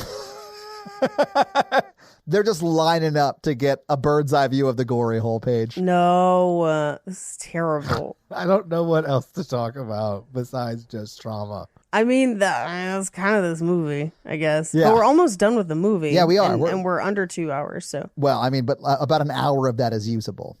Yeah, exactly. So, like, we're moving along pretty fast. Yeah. I'm sorry to take us on the D&D journey. Those last 14 minutes. Oh, man. So, Ball comes home, and they're kind of like, as he walks home, he encounters the old lady with the cat, and she just says, why don't you just leave? They're going to kick you out anyway. I'll give it a week. And literally, as he's walking inside, they show up in a van. Like, they just beat him there. Yeah. And they walk into the house, and the house is destroyed because he's been just going at the walls with a hammer. Yeah. And they're like, we're going to have to report this. Like, we have to come back and check on you. And then as they're talking about it, Rial comes down and is like, oh, did you tell him about the witch?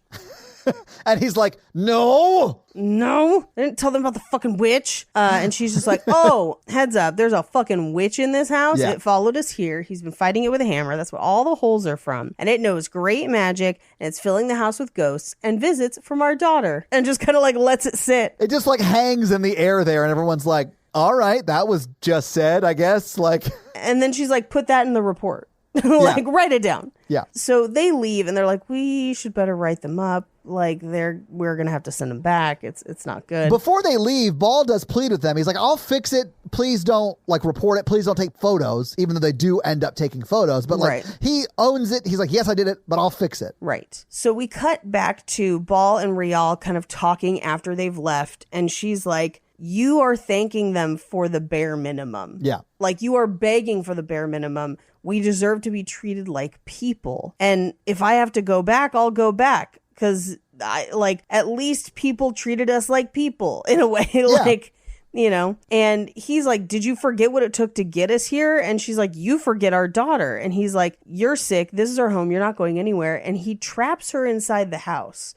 He takes all the window latches off and the door handles. She is trapped inside. Yes. Very illegal. Yes. Very illegal. illegal. He lights a candle in the living room and he says to the ghost or to the witch, this time you talk to me. Yeah. And so the shadows of the room shift as the sun sets, leaving only the candle on the floor as the only light in the room. Yeah. He closes his eyes and he can hear them in the walls, and he opens them up just to see a fire in the distance where his candle was. It's so and cool. It looks like a campfire. It does. It's so cool. It's such a cool shot, though. Like, There's so many cool shots in this film. yeah, it's very well done. But the way the candle becomes the campfire and like all of that shit was just so well done. It was great. And he basically is like, show yourself. And the witch emerges, and it's like a full-blown creepy looking witch, almost like a kind of Skeletor man kind of thing. But at this point, you can't really see all of the witch because it's very like cloaked in shadow. You don't see near as much of him as you do when he's like finger banging his forearm. Right. But he basically says to him, if you want her back, basically your daughter, if you want this to end, if you want us to stop messing with your house, take this knife and open your flesh, and I will trade your body for hers. You should come to me yourself. And he walks over to him and realizes that the fire that he has can't burn him. It's all illusions. It's just things that he can see. It was such a cool shot because he sticks his hand in the fire and leaves it in there for like way longer than you could do that. Oh, yeah. And then he realizes that the witch can't touch him or hurt him.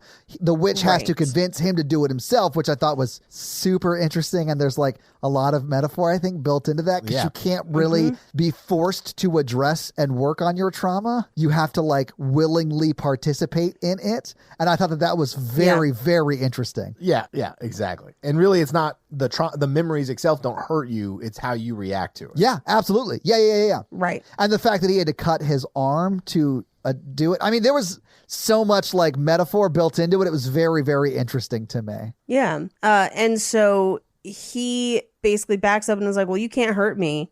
Pictures don't hurt me. And then he goes, then why don't you sleep? Yeah. And he puts him back in the ocean, just right back as the boat is crashing. And he sees his daughter and an octopus comes out of her mouth. Oh, I hated that. He wakes up to Rial coming downstairs as she has a backpack. She's ready to leave, like immediately.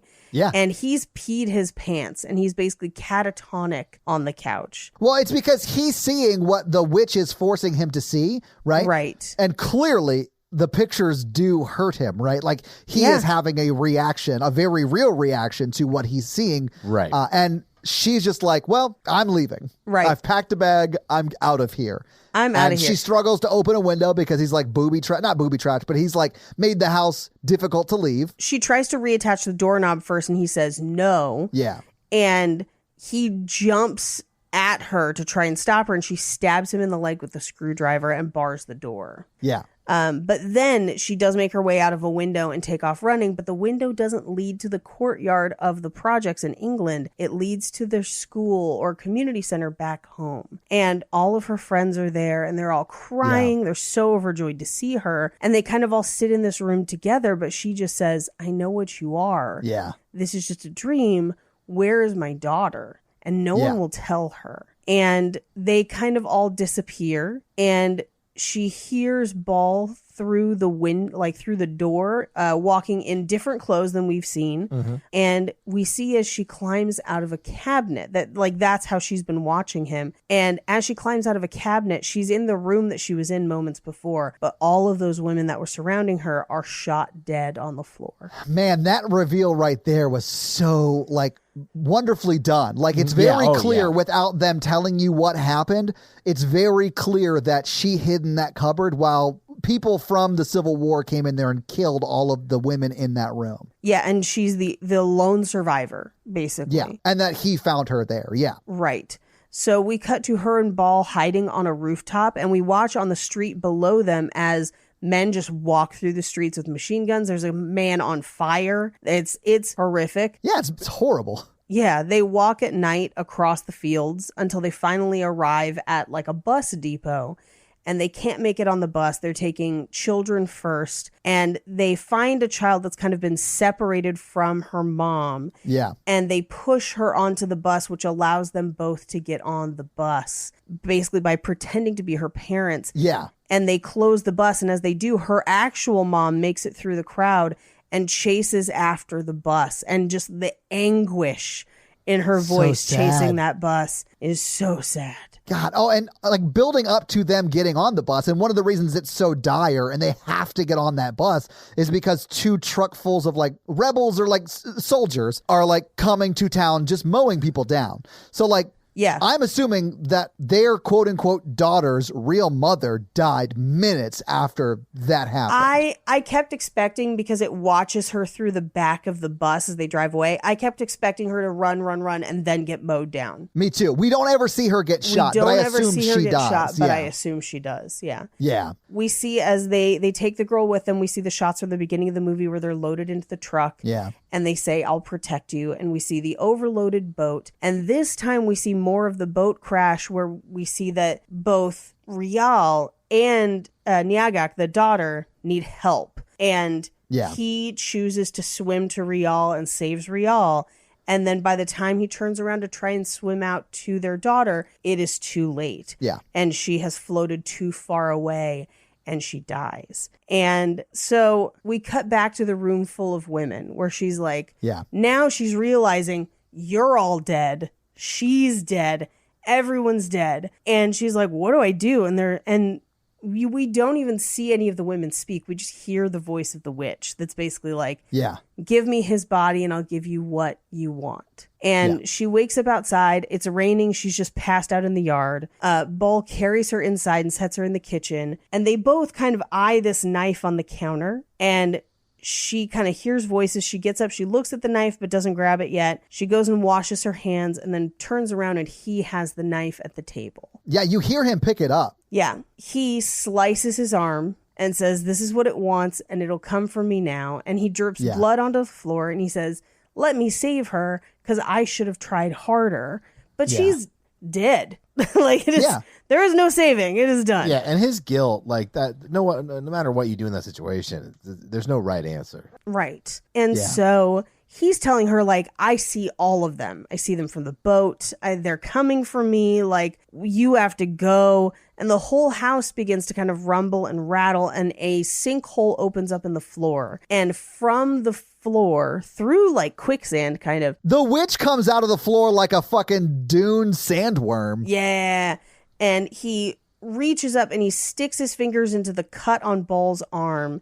And for a moment, it seems as if their daughter is returned to them. But Rial realizes it's a ghost. She's like, she can't come back. She's dead. Yeah.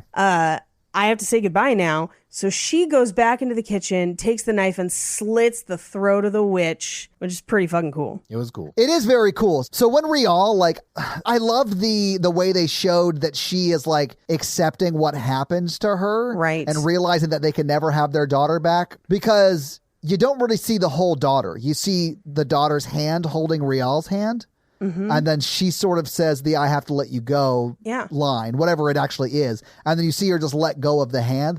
And I was like, fuck. Like, it is so sad. I think it was a really good representation of, like, for a minute, she convinces him to never let it go. And then she's looking around like, we can't just sit in this forever. And she like changes her mind. It's like, okay, I was wrong. Let's move forward. Or you were wrong and I was wrong. We can do this. We can do this together. Yeah. I mean, they're both handling trauma the wrong way, different ways. Yeah. Right. You know? So we cut to the investigation, which I assume is the next day, but they've covered up the blood from the night before. They started fixing the walls. It actually looks pretty great. They're grilling outside and they're like, you shouldn't be using a barbecue. Yeah. But I mean, they have fully repaired the holes in the walls. It probably is a few days later because it probably would take a few days to fix all that. But I mean, still, social work sometimes is slow. Yeah. So they use that to their advantage and they fix up those holes. Right. And Rial just says, I think I might paint this room red. And they're like, we were being a little dramatic before. It's okay. Ghosts are here, but we'll be fine. Which I think is kind of a funny, like, their whole thing is like, they never leave. They live with you. And we just kind of have to deal with that. But it's going to be cool, right? Right? This is our home, right? And Matt Smith is kind of like, yeah, it's your home. Like, yeah. Okay. But as they leave, we cut back and we still see all the ghosts around them all the time. I did think that the line where Matt Smith was like, What about the witch? Oh, she killed him. Yeah, she killed the witch. Don't worry about it. Yeah, it's fine. No, but I mean, I think it was a great representation of trauma because it is always there. It's just how you deal with it. Well, Yeah. what Ball says at the end, when he says what he says at the end, I just started crying because he literally says, "Your ghosts follow you; they live with you." It's when I let them in, I could start to face myself, and like it's just so sad. Like I had that same sort of arc with my therapy because like after the accident, because I was like 15 when it happened, so after the accident I went to therapy, but like I wasn't in any way able to deal with what happened. So like I like shoved it down until like my late 20s when I went to therapy, like, and really started to try to address it and being able to talk about it without joking about it. Right. Like, cause that is very much a defense mechanism. So like him saying that, like really fucking hit me. Like, it hit me so hard. You shouldn't beat yourself up. I mean, like a 15-year-old is in no way equipped to process trauma like that or deal with that. Like, no, I know. Yeah. Your brain's not developed and you don't have coping skills. You don't have the maturity. You don't have, I mean, like there's physical and psychological things developmental wise that make it much harder to deal with trauma like that. I mean, it does take till you're like 29 to successfully like process. I mean, like you still can't. It's just much harder for someone more impulsive and more, you know, like younger people have a harder time dealing with that. And like, you know, I have empathy for that. Yeah, I just feel like not addressing it, and perhaps, Mikey, you might be right, and not even being able to address it when I was 15. I wasn't. I'm not saying every 15-year-old couldn't, but I couldn't. And I feel like that led me, like, when you blame yourself for this kind of stuff, you also think that you're not worthy of, like, a good relationship or, you know, whatever that is. Well, So when you think you did something terrible, you don't think you're worthy of love or being loved or you're a good person or good things happening to you or things like that. Yeah. And that's hard. That can be very, very tough. And not to say you couldn't deal with that, but it takes a really, it takes a lot of people championing you in your life at that point to help you deal with that. And if you're missing even a couple of those pieces, you can easily go down to one of those roles. Because someone 15 can also do what the wife did, which is, you know, just like not be able to do anything but live in it. Yeah. And that's what I mean. Like, and perhaps there is a 15-year-old there who could have addressed it better than I did. Like, for me, it was very avoidant, dismissive. I didn't acknowledge it. I mean, I acknowledged it, of course, because my brother had died, you know, and going back to school, everyone was like, "Hey, where's Logan?" And I'm like, "Oh shit. Now I have to tell all of the people who weren't our friends, but knew him that he died." Like, so it was in my face every day, but like, I was not acknowledging it or talking about my feelings around it, really, just very matter of fact about it, right? And it just led to all these kinds of problems and me making bad decisions like way after it happened, like early 20s, mid 20s, like just making shitty decisions and being a bad person. I guess looking back, you should have just made it your AOL Instant Messenger away message. So you didn't have to deal with that every day. Mikey, it was my IRC away message. Thank you very much. God, that was probably your main problem. Yeah, my main problem is I found somethingawful.com super young. And that sort of fucked me up in a real way too. Something Awful and Live Leak just destroyed the part of my brain that had survived the accident. Yeah. Oh my God. But I really do, like, if I can just say, like, go to therapy. Everyone has their specific trauma. And man, if you don't deal with it, it's going to destroy you. And I really do feel like that is like the thrust of this movie. Like, neither of them were dealing with their trauma in a way that was going to help them through it. And they were very not accepting of it. And it took them sort of accepting it before it stopped actively trying to destroy them. And I both love and hated that metaphor because that was sort of like how I experienced it. So like when I was saying like this movie, I hated it because it was scary and also it broke me emotionally. It did. Like, it was rough. No, I think it's a very well made film. And you're right that metaphor is so on the nose that it also made me be like, I just want a ghost house. I don't need any of this trauma. I'm like, I mean, I love the movie. I'm not saying I didn't, but I was just like, oh man, if this was The Conjuring, this would be much easier for me to watch right now. Because it would be much more like a Christian superhero movie than it is like addressing real feelings and emotions at all. Yeah. 100%. Yeah. I think we are all coming at this from a place of people who have access to therapy. Yeah, no, that's also a great point. Yeah. And I think that's the other thing to like bring up in regards to this movie is like they don't have access. It's not being given to them. So it's doubly hard on top of everything that they're experiencing. Oh, you don't think they can afford it with their 74 pounds a week page? Yeah, well, and on top of being in a new place with a new language with people who are not nice to them, like it's a whole fuck of a lot. It's overwhelming. That hits the nail on the head because one of my major pet peeves about therapy and social work and helping people is that like I work for a community mental health agency, so it's like a nonprofit. Like all of our services are grant based, but like there's that level, and then there's $150 an hour. There's some like quote unquote sliding scale stuff. But I mean, like there is a high barrier of entry for like effective therapy. And it's very privileged of who can afford it. And I don't blame private practice therapists for going into it because you want to make a living and be able to have a life. And they have to pay their bills. Pay off your student loans. Right. Yeah. I mean, it's just, I don't know. It just really pisses me off. I don't know. That hits the nail on the head. But also, I think one of the reasons it upset me is movies in general I use as not a way to process trauma, as a way to not think about trauma. So like the podcast and watching movies in general for me is more of away from that. And this was like, you can't look away from your past trauma. Like you cannot watch this movie and not think about your past trauma or things that are going on in your life emotionally. And I think that makes it harder to watch because if you're a type of person who watches films as more of an escapist, you're going to have a hard time with this because this does not let you escape into the film. I mean, it does, but like it's a reflection. But I also think that's a good thing. I think that's when film is at its best sometimes is when it doesn't let you escape. It confronts you in not just an effective way storytelling wise, but also, with its cinematography and production. Like, this is a well-made film. Yes. On top of just being a good movie. We watch a ton of terrible horror movies. Like,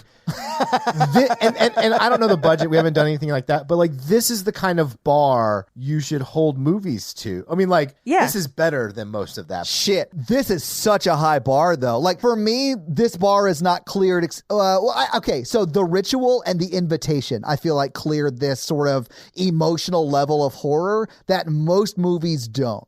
I would say Hereditary. I'd put Hereditary in that camp too, and even Midsommar. Yes, absolutely. I also think like I said, there's like there's like that camp of like The Conjuring. There's well-made good horror movies that aren't big emotional metaphors too. You're right. I do feel like the Conjuring series is well made. I just don't feel like they're trying to do the emotional stuff. Yeah. And to your point, Mikey, I do feel like this movie, if it wasn't executed well, it just wouldn't resonate on that emotional level. It would still be scary because it was very scary on its own without the emotional shit. But like because it's so well executed, you really feel it and it really pulls you in. And like if you've dealt with any sort of trauma, it really holds the mirror up to it. Paige is right. I mean, it's an incredible film for making you feel these things and think about it and analyze it in this way. Yeah. It's just I knew that this movie was like a deeper emotional thing, and I was just like, I'm not ready for this today, but I have to watch it because we're doing this tomorrow. Yeah. And I was like, oh, so good, I hate it. Yeah. Did we finish the movie? Like we did. Well, let's do the and that's the movie. So having seen the movie, having talked about the movie, and having already sort of discussed our final thoughts, do you have any more final thoughts? No, I think we covered pretty much everything. Skipped that one part, so yeah. Yeah, I think we did. I mean, other than I really loved this movie, and I will never watch it again. Yeah, I mean, and this is one of those where... Oh, I would show this to other people. I would tell other people to watch it, but there are not enough tissues in my house for me to watch this again. Well, that's because you masturbate too much. Oh, jeez. God, those damn gory holes, Mikey.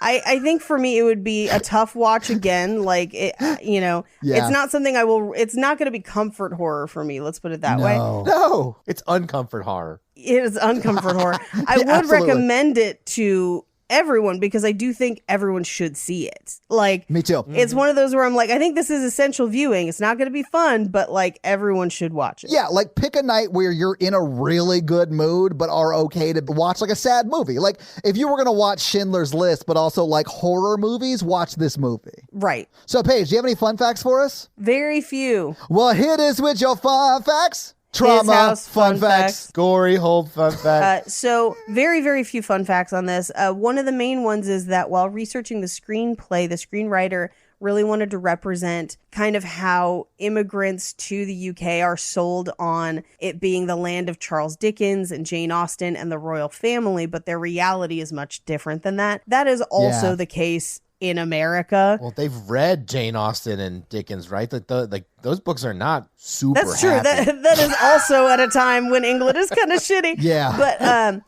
I think it's the same thing of I don't know. I mean, you guys are from the South. I don't know if you've ever met people who immigrated here from another country and got dumped in like the sticks, where it's like, the nearest Walmart's 10 miles from here. And you don't have a car. And like, Yeah. So that's something that definitely happens here too. Nashville's one of the top 3 immigration cities in the country, I think. We have the top Kurdish population in the country. Yeah, because in the 70s when they were fleeing Saddam Hussein, a lot of them settled here. In fact, there's a big community in South Nashville. And I grew up in South Nashville. So like a lot of my friends in high school were first generation Kurdish immigrants. Like, their parents came here and then they were born. Like, because they were born around the same time I was in like the early to mid 80s. And so a lot of my friends were Kurdish. But if you can imagine coming to America, putting Nashville in the mid 80s, then yes, it's exactly what you're talking about. Yeah. Yeah. And it happens here where people end up in what we call like the Inland Empire. So it's like east of Los Angeles, where it's like, we're going to Los Angeles. No, you're going an hour and a half east of Los Angeles. Have fun. And it's kind of stuff like that. Or in Northern California, there was a big Sikh population in the almond farming industry. Interesting. So Okay. like just slightly south of us along the 5. So yeah. The PCV. Another tie into my mother getting into yoga. She learned to teach yoga at a Sikh ashram. And when I would go visit her, we would hang out there all the time. And I had a bunch of friends in Florida that were Sikhs, and they are some of the coolest people you will ever meet. Very cool. And they love that Sikh community. They heavily factor into a lot of the farming in certain parts of Northern California. Anyway, so this did premiere at Sundance in 2020, and it was supposed to have a theatrical release, but obviously the pandemic happened, and so it ended up coming out on Netflix 10 months later. And the bulk of it was shot in Essex. And those are your fun facts. Well, thank you for those fun facts. Let's talk about some box office, which Paige just alluded to. It never actually went to theaters, even though it definitely was going to go to theaters. What a shame. Yeah, this would have been a great one to see in theaters. It really would have been. And when we talk about scary scale, this would have been way higher on the scary scale. Oh, this would have been fucking terrifying in a theater. Yeah. Yeah. Absolutely. Like, I watched this after work before we recorded, so it was still light outside. If I had watched this on my big TV upstairs in the dark, it would have been very scary. In a theater, it would have been even more so. We were watching this last night. Mikey and I were watching it kind of around the same time. Oh, and we were both commenting that we were like, oh, Todd's going to fucking hate this. Like, I did. Okay, so back to box office. So as Paige said, this did premiere at Sundance, which happened in January of 2020. But it's actually end of January. I think it was January 30th is when it premiered, something like that. It was going to go to theaters, but of course, a worldwide pandemic happened, so it didn't. Netflix bought the rights to it, which I wish I knew how much they paid for it, but I can't find that information anywhere. And it premiered on Netflix on January 30th of 2020. But I do have the budget. Would either of you like to guess what the budget for His House was? this is a single location movie for the most part. Yeah. There are like 3 other sets, and that's it. So I'm going to say this is maybe like $5 million. Okay. Mikey, what do you think? Probably $3 million. All right. So the budget for this movie was actually $10 million. Okay. it looks great for 10. It looks great. It really does. Like, I feel like it looks like it's more than a $10 million movie. It is great. But again, as Paige was saying, it is a sort of a single-ish location movie. Right. So it makes sense that it would be on the cheaper side, but it is really well done. The special effects are really well done. And I think most of them, if not all of them, are practical. Like everything except the squid, I think, are practical. It looks that good, at least. Yeah. I mean, I think there's some stuff that's definitely a little computer help, but not overdone at all by any stretch. Yeah. But that's your box office, because unfortunately, I don't know what Netflix paid for it, but I'm sure it made money. I bet they got more than $10 million for it. Yeah, probably. So, Mikey, do you want to hit him with that scary scale? Scary Scale listeners is how scary we found the film. We watched the film. The Scary Scale listeners is how scary we found the film. 1 to 10. Today, or when we watched it for this podcast, and not a scale of quality, just a scare of how scary we were. Our 1 example is Ghostbusters, and our 10 example is Texas Chainsaw Massacre. Why am I struggling? Texas Chainsaw Massacre. Mikey, I just want to say you nailed it. Well done. No notes. No notes. I think Mikey's having a stroke, Paige. I'm going to give this a 4. Todd. Oh, shit. I'm going to give it a 6, but if I saw this in the theater, it probably would have been a 9. Yeah, in theaters, I think this would have probably been like a 7 for me. Yeah, fuck, it's so scary. I'm going to give it a 5. Okay. I think that's fair. Yeah. And that's our scary scale. If I gave this like a how much does this trigger your specific trauma scale, it'd be like a 9 or a 10 for me. Yeah. It doesn't trigger my specific traumas, but I could understand how this would be triggering for a lot of people with a lot of different traumas. I had a lot of trouble watching the daughter drown because that felt very reminiscent of me laying next to my brother on the side of the road as he was dying. Yeah. It was hard. But it was in water. It was in water, but it was she was very lifeless. It's not being able to save someone is what it is. Yeah, it was rough, man. I was like bawling my eyes out. It was hard to watch, man. Okay, so Mikey, quickly leaving the very sad thing I was talking about, do you have a review for us to read? No. Well, you had one job. Was listening to your serious trauma and not reviewing reviews. The one time you decide to listen to me. Great. So, Mikey, while you're looking up a review, let me tell them how they can have their review run on the podcast, and that is to leave us a 5-star review, and we'll have Mikey read it for you. So, Mikey, whose review are you going to read this week? We're going to read Dante78. All right, Dante78, what you got for us? Absolutely, quote, pee your pants funny. Okay. They say, I have streamed almost all the episodes on Spotify and just needed to review it here to show the pod some more love. Oh, why thank you, Dante. You. That's very kind. Yeah. There is such great chemistry with all the hosts across all the episodes. Taking horror, subjecting a semi-willing dude to them is pretty simple concept. I like that I'm semi-willing. I like that. But Paige, Mikey, and Todd give insight and a fresh, humorous perspective into a genre I already love. Aw. I wish I could give it even more stars. Thank you for your company during this ongoing traumatic event. Yeah. Which I guess is just The pandemic. And modern just being alive. times. Yeah. It's just Yeah. here and now. And Yeah. please, Mikey, read this in either the Swedish Chef or the Seinfeld beat. Oh, shit! Guys, pro tip, put that in the first sentence. Yeah. And I'll do my best. If we ever needed more proof that Mikey doesn't pre-read these, I feel like that is the proof, right? I'm Ron Burgundy. Oh, I love it. Well, Dante, thank you so much for that awesome 5-star review. And if you want to have Mikey read your review, leave us a 5-star review. So this week, you guys made me watch His House. What are you guys making me watch next week? Next week, we will be watching The Night House. Which, okay, so I have like a whole metaphor about this movie. I really loved it. It scared the shit out of me. It scared you, Mikey? Yeah, I haven't Yeah. seen it yet. You're famously dead inside, so I'm terrified to watch this if you're scared of this. One, it scared me, and it reminded me a lot of work with two things Oh, at the same God. time. And I was like, ugh! And it was like, it's a great metaphor. It's kind of like this, where there's a lot of processing that we're going to Okay. have to do. But there'll probably be better jokes. Okay. All right. No gory holes in that movie is what you're saying. Technically, there is a couple of gory holes in that movie. If you felt like you were missing out on jokes in this movie, just wait and listen to the 7 Brides for 7 Brothers cut on Romancing the Pod for this week. Or if you can like break into my computer and get the lost 14 minutes or whatever that we recorded at the beginning of this episode, No. you'll laugh.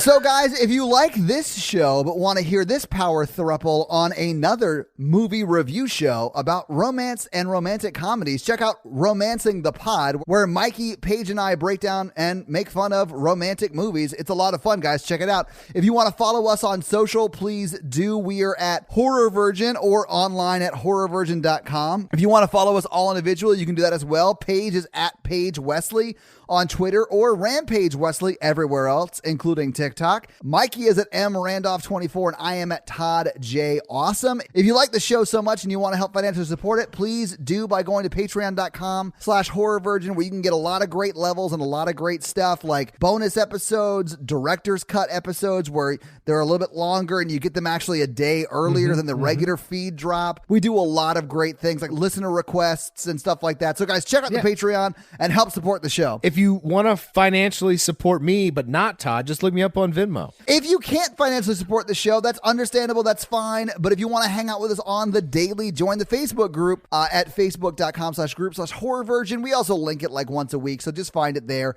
and join the awesome Facebook group. Literally, we're in there talking every day. It's awesome. And guys, we got a P.O. box. So if you want to send us some love letters or whatever you might send to a P.O. box, it's actually not a P.O. box. It's like a regular street address. It's pretty awesome. It's 6688 Nolensville Road, number 108-34, Brentwood, Tennessee 37027. So send us some stuff. Yeah. And if you want to check out our Twitch stream, we're at twitch.tv/ToddAwesome, where we will be playing horror video games. So if you have always wondered what it would be like to watch me get scared, you can now do that on Twitch while I play these horror games. It's twitch.tv/ToddAwesome, guys. Check it out. It's a lot of fun for you. Not a lot of fun for me. This episode was brought to you by Nick B. Nick B, fun fact. Oh, yeah? He thought there were people in his walls, but it was just rats. Ugh. Well, Nick B, put down the hammer and stop ruining your walls. Just call an exterminator to get those rats out of there. All right, this episode also brought to you by Tia, and Tia's teenager has been driving her crazy this week. So how has Tia's teenager been driving her crazy? Drowned in the ocean. I don't say, God damn it, Mikey. That's the one I didn't want you to say. But unfortunately, I don't have time to edit the episode, so we've got to move on. She keeps making damn holes in the walls. Well, I think it's time for her to learn how to patch those holes in the walls. Oh, swim. Time to her to learn. Mikey, shut up. She's I have not to the edit out your hottest woman shit. in Mexico. Fuck, that La Llorona episode is nuts. All La right. Llorona. La Llorona. This episode also brought to you by the number Jeff, and Jeff wants you to check out his podcast, Kissing Jessica Jones, where each week they break down an episode of the Jessica Jones, Agent Carter, or WandaVision. So if you want a breakdown recap show for any of those three shows, check out Kissing Jessica Jones. This episode also brought to you by Jonathan, and Jonathan wants you to watch, specifically you two, to watch some spooky spider videos. So you guys ready to watch a spooky spider video? Yeah, I guess. Let me share my screen here real quick. Bloop, bloop, bloop, bloop. So this is called Fear Factor Moments Tarantula Pit. Oh, they're like heads What in the a gory tarantula hole. box. Yeah, they had to put their head through that gory hole, and then the spiders climbed on their faces. Now, tarantulas don't bite, right, Paige? No, they do. They have fangs. They bite. I liked this better when they did it in Jackass. Oh my God. I can't. Oh my God, I can't. Nothing says this show came out in 2006 like a puka shell necklace. Oh, man, it's too bad that we hunted the puka to extinction. Yeah, so look, those are their fangs. Like, you can see their fangs. Oh my God. Oh, sex. They're having sex. They're like fighting on his face. I could not let spiders climb on my face. This dude is like stone cold fine though. He's like, spiders on my face? I don't give a shit. I would not ever fuck with this dude. No, this guy has quote unquote accidentally killed someone in a bar fight. Ugh. Oh man, I can't. Thank you, Jonathan, for making us watch that spooky spider video with what I'm going to say is now the world's scariest man. I might need a palate cleanser of that Icelandic band from Eurovision last year. Oh, you mean Think About Things? That song? Think About Things, yes. I forget the name of the band, but that song slaps. Yes. We now return you to another episode of The Patreonicals. Patreonicals. 5,000 leagues under the sea. I thought it was 20,000 leagues under the sea. We're on a small budget. Yeah. Damn you, Jules Verne.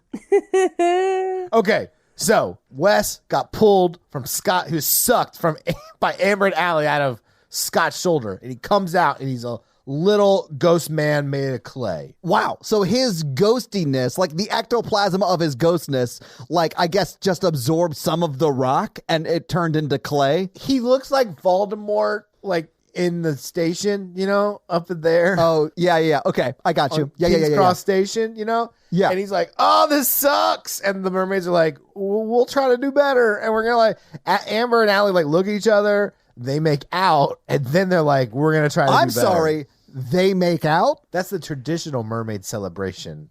It's not sexual. You know what? It was wrong of me to assume it was sexual just because that's part of my culture. I didn't realize that was not part of their culture.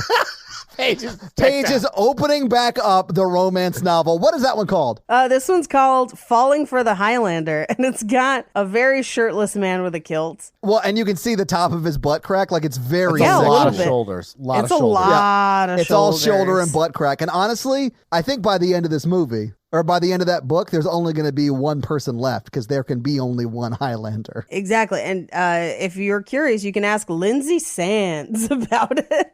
Lindsay, if you would like to be a guest on either of our podcasts, reach out to Paige Wesley on Twitter and see if we can hook that up. I like that. Yeah, I will gladly talk to her. I have read multiple of her books now. Dude, if we could get her on Romancing the Pod, that would be the tits. I would love everything about that. I would love this a lot. That's not really her concentration. It's more backs.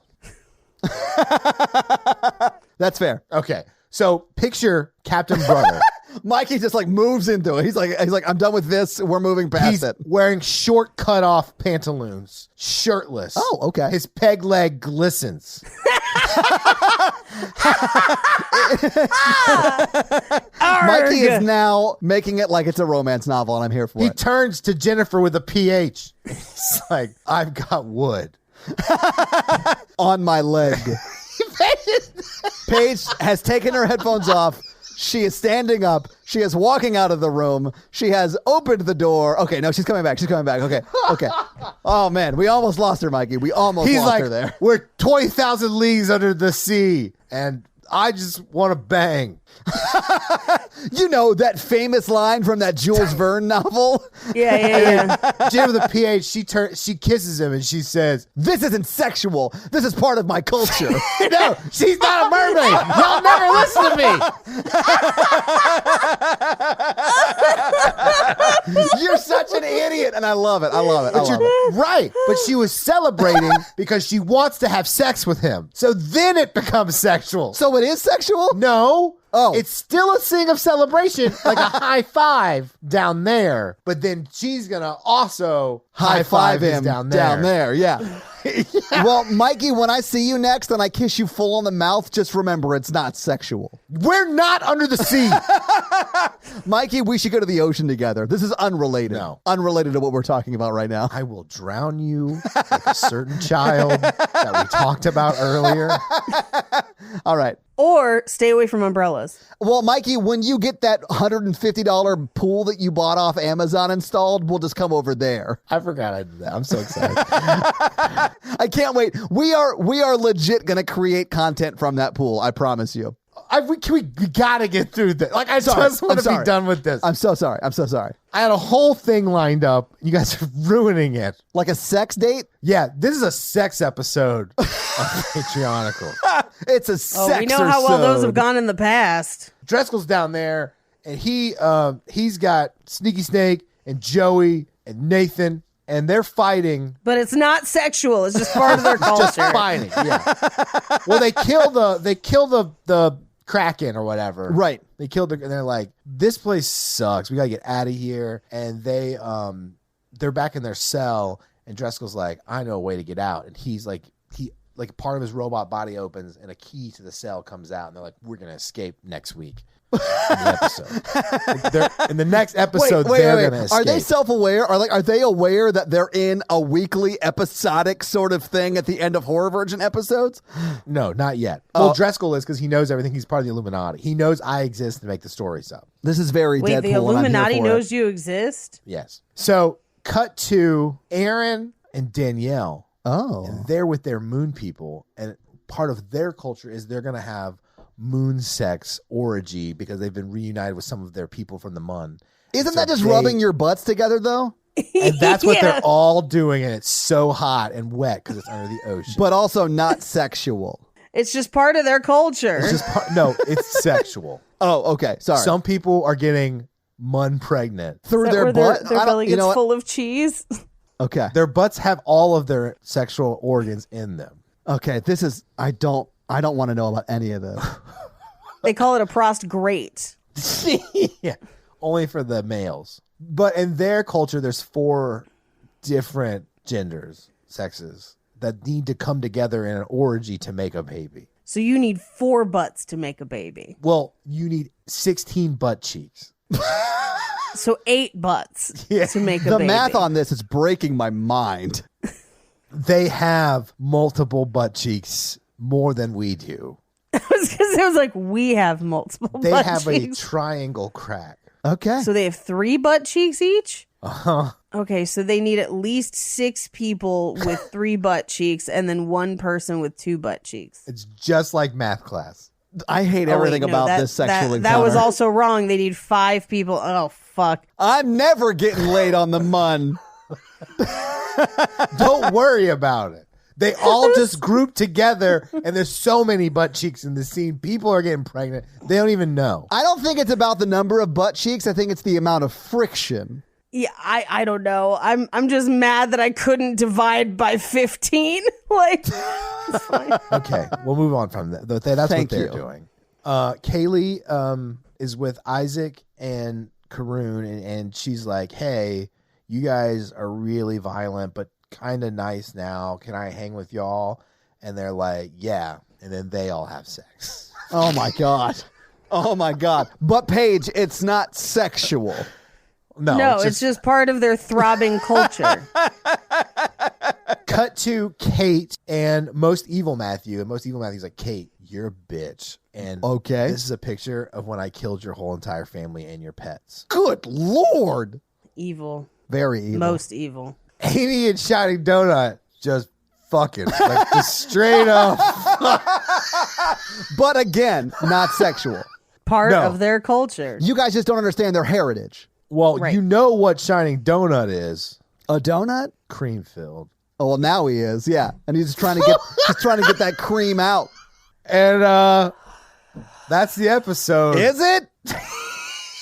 All right, I guess we'll find out next week who got pregnant on the sexisode of the Patreonicals. Patreonicals. Mikey, I both want you to be happy about what just happened, but also ashamed. I'm always like that when it comes to sex. I know. I've noticed. You should talk to someone about that. Do you have a spare $150? No, I just talk to myself. That's going to be it for us, you guys. I'm Paige. I'm Mikey. And I'm your horror virgin, Todd. Keep it ooky spooky. Yeah. Have a great week. Bye. It's not sexual nerds.